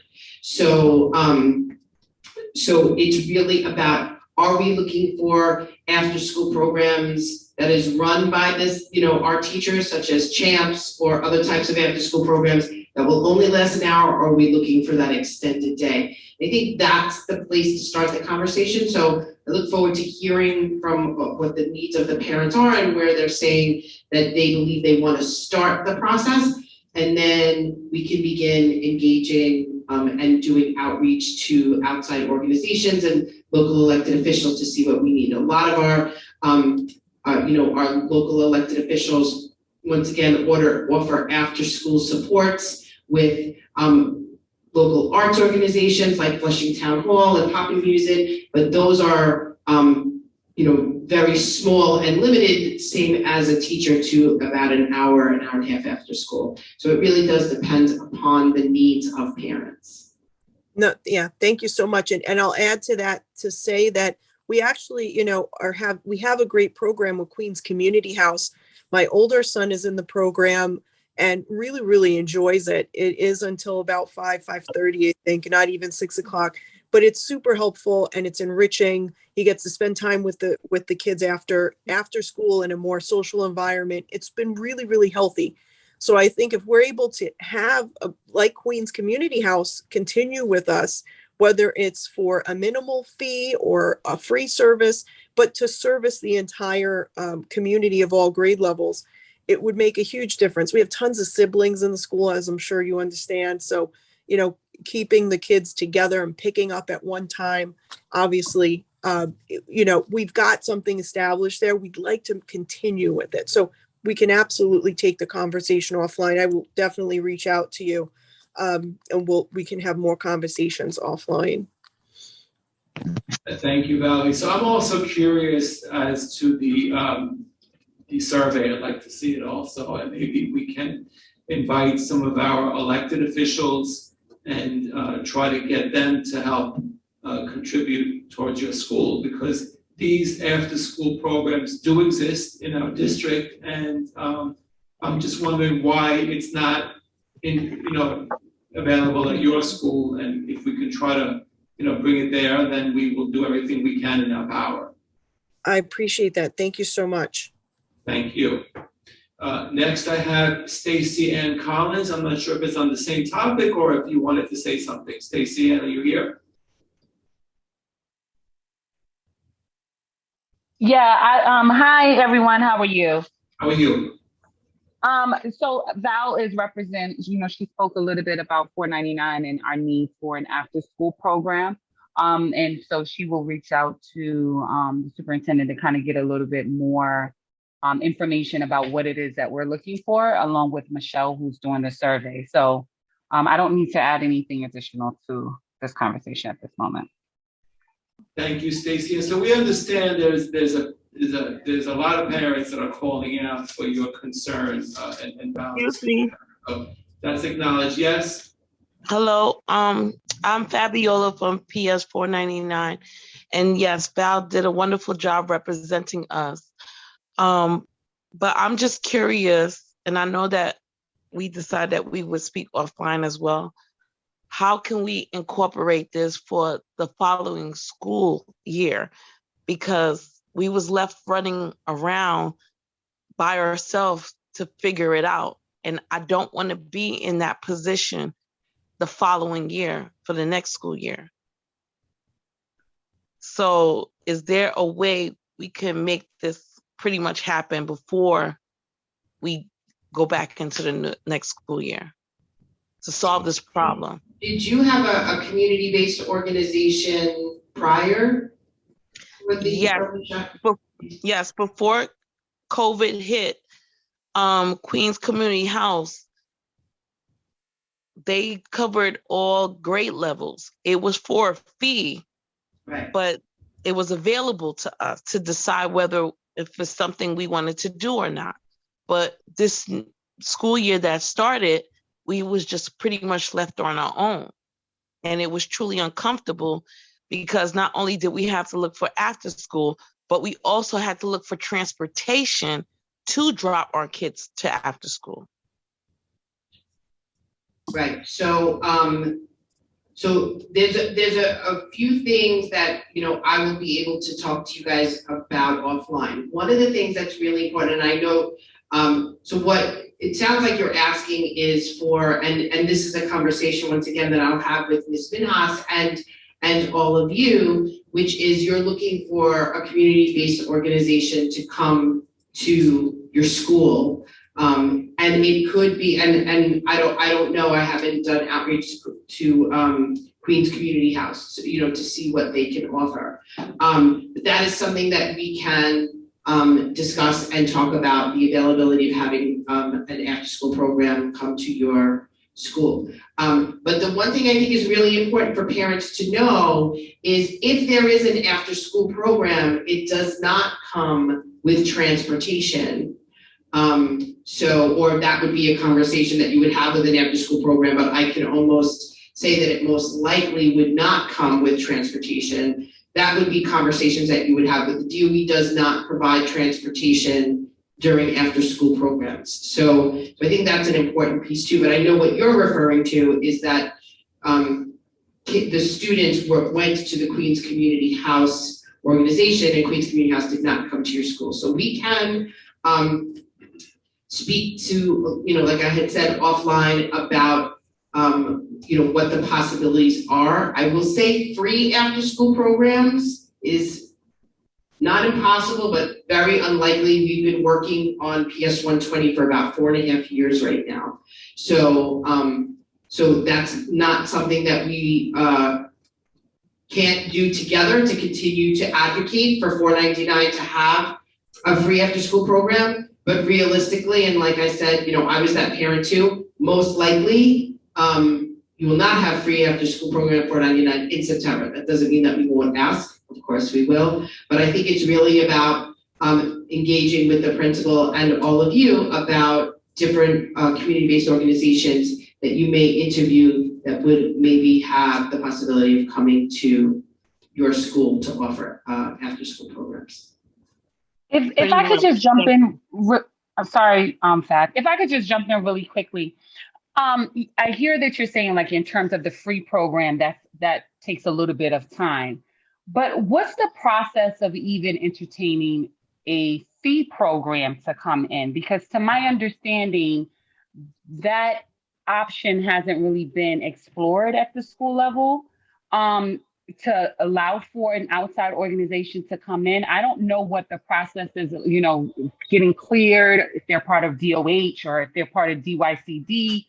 So how does that process work? If we wanted as parents to say, okay, maybe we'll fight for this free program, because it's going to take a long time. But in the meantime, if we put a paid program, a program that has a fee attached to it in the school, how do we go about doing that? So there are fee-based, community-based organizations. So when we get together as with the 499 community and the principal, we could talk about doing outreach to some of those fee-based organizations to see their availability. Okay, all right, thank you so much.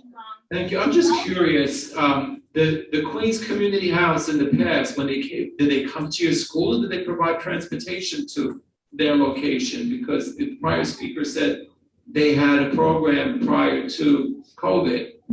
No, what she was referring to was that the Queens Community House was initially in our school building prior to COVID. Okay. What has happened, which across the board, once we got kids back into school in September, we didn't have an after-school program established at the school for the younger grades. So parents were left with trying to figure out where can they take their kids to after school. And then on top of figuring out after school, they then have to figure out transportation because nothing was put in place. And parents were under the impression that because they had Queens Community House prior to COVID, that Queens Community House would have been established again for this school year. But that didn't happen. Understood. So look, we'll do our best to get some outreach. I can't promise that it's going to be done by September, but we will talk about it at the council and we will support your school in trying to bring, even if it's fee-based, some type of program to your school if that's possible, but it'll start with the superintendent and the principal of your school, and of course the parents in your school. That's why I'm curious to see what the survey shows. Absolutely. Thank you very much for your time. Thank you all. Yes, thank you. I'm Thank not sure if there are any other speakers on the list. One more quick check on I don't that. see anybody else wanting to speak. Everybody that had a comment. I do see something from Morris that says, talk to your city council person for Reso A. Absolutely. So we had City Council Sandra Ung's office here earlier, and I will reach out to them as well, and I'll also reach out to Council Member Vicky Palladino. So hopefully we can get some Reso A solution on that topic as well. We'll try. We'll also try with the Assemblyman thank you meetings and our senators. So at this time, if there are no other speakers, I would ask for a motion to adjourn our calendar meeting and take a quick break before we start our business meeting. Any motions to adjourn? Joseph Chow, seconded by Anne Marie Knable. So we thank everyone for joining us this evening. once again, congratulations to the tenure recipients, and we will look forward to seeing you at our next meeting, which is scheduled for June. What day is it, Carly? The first Wednesday in June. And if you, June 1st, look forward to seeing you. We're going to start our business meeting in about 3 minutes. So thank you, and we'll see you on June 1st. Thanks again. So I don't know, does the district office have any recommendations on who we could give the Joe Kessler Award to, or do we have to reach out to the schools? I have a principal meeting on the 17th. Is that too late? It's not. Yeah. So Carly, I'll send them if later. you- but if you want, you can come up to the meeting and speak to the principals around those two issues. Like you would want a staff recommendation, and then and see if we get any, and then we'll send you principal recommendations. Chris will allow about it, right? So we'll do Mike and I will do that. Can you hear Superintendent, everybody? Yeah. Yeah. Okay. And then we'll send you principal recommendations for you guys. So I'll still work on that same way. Let me always send an ask them for the names, and then I'll boost it with them coming on. Yeah, to just remind them, like we can actually say. Right.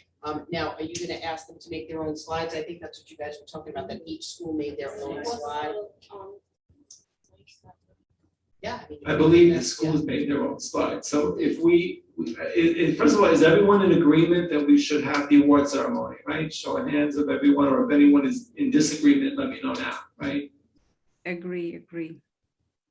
Okay, so we're going to do the award ceremony at our June meeting. Carly, you're okay with giving the notices to the schools? And I'm assuming that if the school can't prepare the slide, then we'll have to fill in that spot, right? The way we did it last year. We also have school foods that wants to do a presentation. It'll be fine to do it at our June meeting because there's nothing else on the agenda, right? So I don't know if they're coming in person. No. They're gonna come remote. Okay, so you'll confirm with who's coming and put it on the agenda. Rowena Jeffries. Okay, so you want to confirm with Rowena, and then other than that, so we have the how many students are we picking per school? Joe, a quick thing for the award ceremony. Last year we changed the trend. We said that all the students should get acknowledged and awarded because it's tough time. So we kind of went in a different direction. I personally think I would like to stay like that, to honor all the students for their achievements of coming back in person and getting back and doing the best they can, instead of picking the traditional way of one student or two students per school. So I don't recall, I remember that we acknowledged everybody. Was that at our last, I have to go back to the tape, to the recording. You don't remember individual students, you remember just, everyone, okay. So it's up to what the council wants to do, right? It's not my call and it's not Rushby's call if you want to take a vote on how you want to do it, right? So we have two options. We can have the school select 2 or 3 students the way we have done it traditionally. And as Rushby indicated last year, because of the pandemic, we decided we were going to honor all the students. Do we want to do the same this year, or do we want to have the schools pick out certain individuals on the students? Anybody else other than Rushby have an opinion? Rushby, I know what your opinion is, that's why. Anne-Marie? Well, I was asking because I really liked that everyone was acknowledged last year, but I do also want things to get back to the way it was normally, and I want kids to feel that if they had a success or if they had a great year, they should be recognized for it. So I would be for having the student names, which is why I had it actually, we're going to do the same way. So I would like to see children recognized. Does anyone else have an opinion here? Michelle? So I just want to say that last year it was a successful meeting. I enjoyed it also. Now I remember. But I think because the schools were not really open, I kind of agree with Anne Marie that the schools are open. I don't remember what the turnout was last year at our meeting, but I know traditionally it's our highest attended meeting. So if we know that there are certain students that are being acknowledged by their schools, they generally advise the students beforehand because they would have to come to the meeting and their family members. So it's almost like a different type of celebration. We would have to send out the letters to individuals, but I don't want to speak without maybe us going through a vote on how you want to handle the award ceremony, either as everyone or we'll have individuals named. So maybe we should do a roll call vote as to that. It's a tough call. Listen, I don't want anybody, Joe, I'm not going to be very stuck on what I said right now. I'm flexible. In the end of the day, it doesn't matter which way we go. I mean, it's a great positive ceremony when everybody gets acknowledged, and it's a very fun time. So if the council don't feel obliged either way, I am okay with whatever the majority will want, and we will go with that. Okay. Okay, so why don't we just do the vote and see what the majority is? That'll be simple, right? Go ahead, Joseph. I think it's important that we celebrate achievement. And if you give an award for participation, it's kind of demeaning, if you know what I mean. I didn't understand what you said, sorry. Well, if my son, with my two children, one has a 95 average, the other one has a 65 average. They both get an award. That doesn't make any sense. I think an award should be recognizing achievement, So not just effort. So what the award typically does, because we're community service, so it's based on the recipient's involvement in the community and participation in community service. So we do have, it's not based on grades. So I don't know, I don't have the criteria with me here. I'm not sure if Colleen could bring it up, but it's based on community service. So we're acknowledging the students that go the extra step. So we have a wonderful student member here, right? So kind of typical to, what Catherine Pappas does. She does outreach, right? So she should be recognized, exactly. So that's what we ask for the schools, right? So, but because of the pandemic, a lot of things changed, and we wanted everyone to be acknowledged, and we wanted to, do that last year. But again, out of respect to Rushme, I will entertain what we'll take a roll call vote, and either we'll do it, by individual or by everyone, okay? But it's based on community service. Thank you. Sorry about the misunderstanding. No problem. It's something I'm sorry that I didn't specify because I assumed that you were here last time. Last year. I know, it was last term, I apologize. And this is the first term of the first year of this term. So Carly, if you don't have the requirements, you can email it to everybody later, but let's just do a roll call if we're going to acknowledge individual students or do everyone. Okay.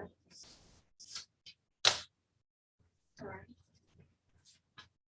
Joseph, you got that all? So I would opt for the individual students. Thank you, Joseph. Joseph. You could put two columns. Yes, no. Emery, can you? Individual students. Joseph Chow? Individual. Sonia, Individual. Rashmi Krishnaraj? I'll go with what majority wants, so it doesn't matter. I mean, that was just a suggestion from last year. It really in the end doesn't matter. I said that. Michelle Frederick? I think I would like individual, the traditional way. Sandra? Individual. So you will Okay, so we're all in agreement, it's gonna be by individual, so we'll do it that way, so Carly will send out the notice to the schools. The individual schools will select 2 to 3 individuals. Carly, you'll ask if they'll provide a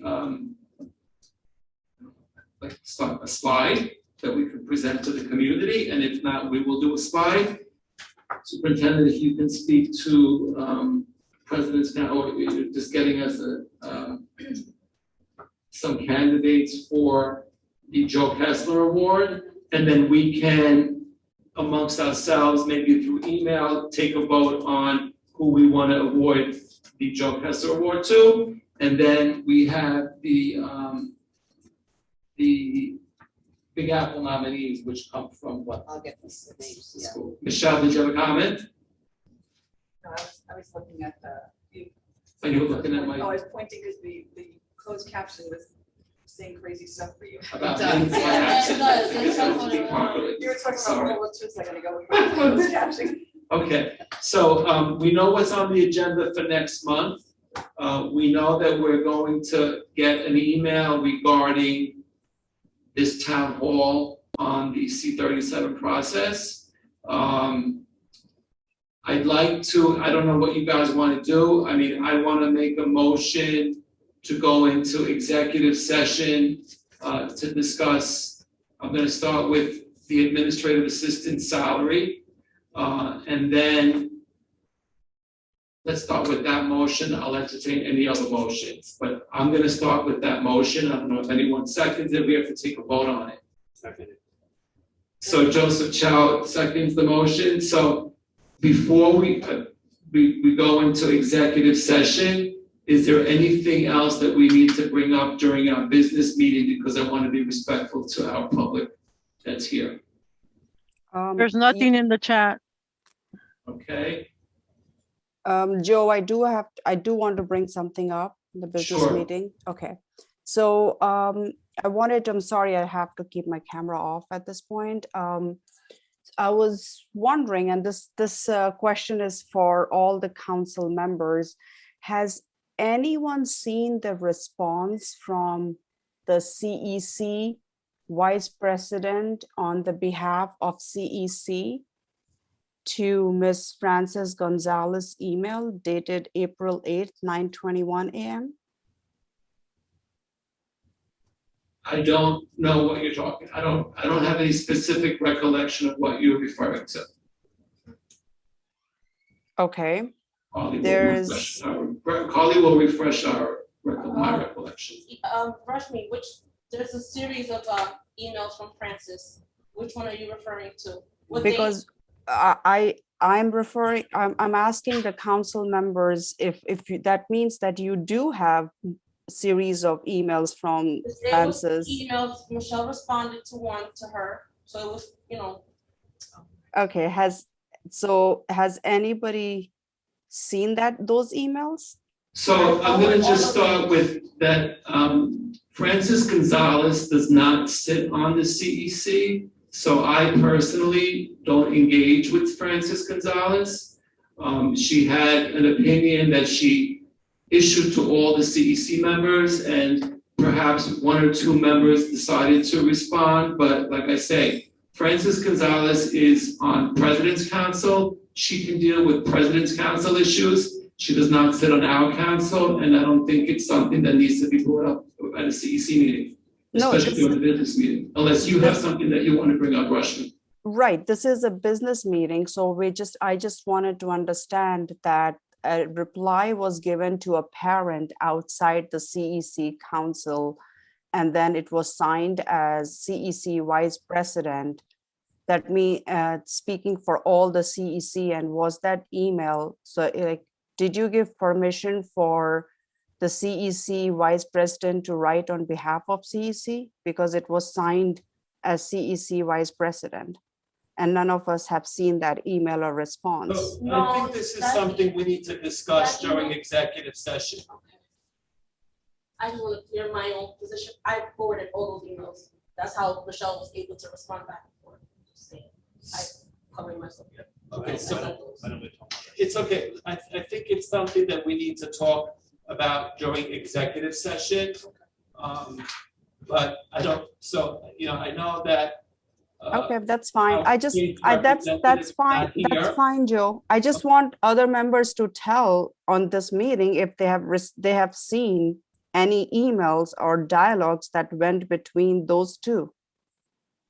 I acknowledge I saw them, and I felt that I had no comment to say. You saw them? Because I did did, see Florida, yes. Joseph Chow, did you see any emails? No, I didn't write any response either. Sana, did you see any of those emails? Because I do recall seeing the emails, and at that point, I didn't feel that, no, did you see that email that was responded as a CEC vice president? no, to be honest, I don't recall that specific email. Okay, so that's the email I'm talking about. I'm not talking about parents emailing to CEC and that's being forwarded to us. I'm talking about the response that was given as a CEC vice president to a parent outside the council. Excuse me, Rashmi, can we talk about, Put it on. Okay, Is the mic on? Yeah, sorry. Go ahead. can we talk I about? was just confused, so I just wanted to ask. Okay. I don't know how to handle it. Okay. Can you hear me? Can you hear Mr. Chow? No, I did hear not. me? Yes, I Can can you hear hear you now. The mic is off. No, the mic- The mic- side, mic- the side, the side, the side. Other side. Look at the bottom. Hello? I can hear. Is it, okay, so Mr. Chow wanted to comment. Can we talk about this in the executive session? So, Sure. I see the April 7th email, but I don't see anything attached to it. Okay, thank you.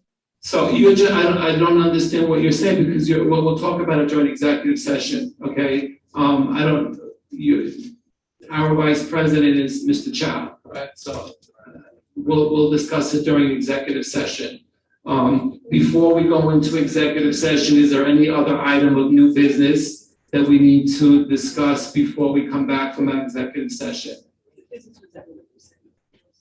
Okay, so Carly, are you able to facilitate with the council members that are here?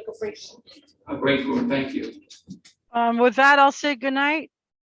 Thank you all, and I'll see you next So month. I don't, if we have, before, I have to come back after executive session to report back. So, I mean, if those that don't want to remain on, we thank you for joining us this evening. I will come back after our executive session and just briefly conclude, but I understand that we may be out for a few minutes. So if you are not joining us, then we thank you for being here this evening, and we look forward to seeing you on it now. And then if we could sign off on it, or, you know, if you could let us know how we have to prepare this resolution, because we're talking about an increase in the salary. Okay. So do I run that vote, or do you do it? Or, I mean, I know the administrative assistant's here, so do we, how does that work? Usually she does the roll call.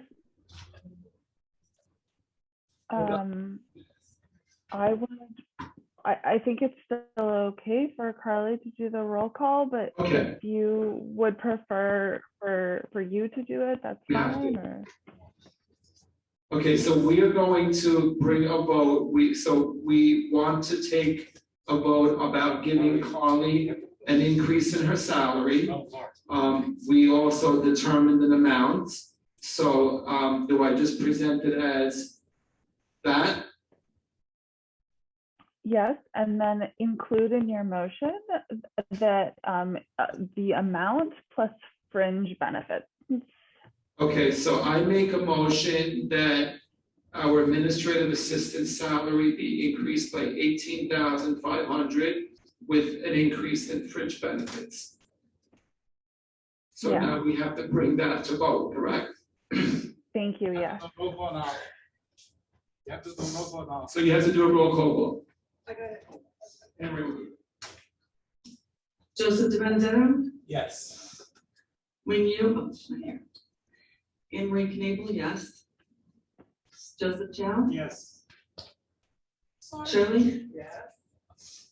Rashmi, Yes. Michelle, Absolutely, yes. Donna, Absolutely, yes. and just for the heck of it, Catherine? Yes, woo! So the vote is unanimous. We have 7 members here who vote for an 18.5 increase in our administrative assistant salary. So Juliana, I don't know how we can get the process started. I understand that the first payment comes from our, well, I don't know how it works, but it comes from our budget, which we discussed. And then we'd like to finalize that. Okay, this Michelle. Juliana? Thank you, Michelle. Thank you, guys. It's like KE for me. Thank you very much. You're welcome. Have another raise in years. We're all smiling, she's crying. So that is our decision, and again, Juliana, if you can assist on how we can, expedite on that process. Here comes security. Okay? And Absolutely. I'm going to have to adjourn the meeting because we have security shutting the building down. Second. I do want to wish the best to our students. You want to say 2 words of departure because this is her last meeting. Her prom is on June 2nd, and June 1st, so she won't be able to come. Catherine? So thank you to everyone on the CEC and in the community who listened to me and who took my voice and took it seriously and enacted change. I think the biggest thing I appreciate the most is our net that we got in our gymnasium. So we're safe and we can play games now. But seriously, thank you so much. It was an honor serving as your student member. Catherine, I just have to tell you, I have a 13-year-old. Didn't I say that you need a strong heart? Yeah, I second that, yes. Amazing, thank you so much. So at this time, Juliana, I have to adjourn the meeting because I have security. Do I do motion? Yeah, that's fine. Okay, so I make any motions to adjourn the meeting? Yes, second. Joseph makes the motion. Oh, I make the motion. And Simon seconds. Okay, we'll see you on June 1st, guys. Thank you. Guys, Bye, thank you. Bye, Bye. bye. Drive home safe, guys.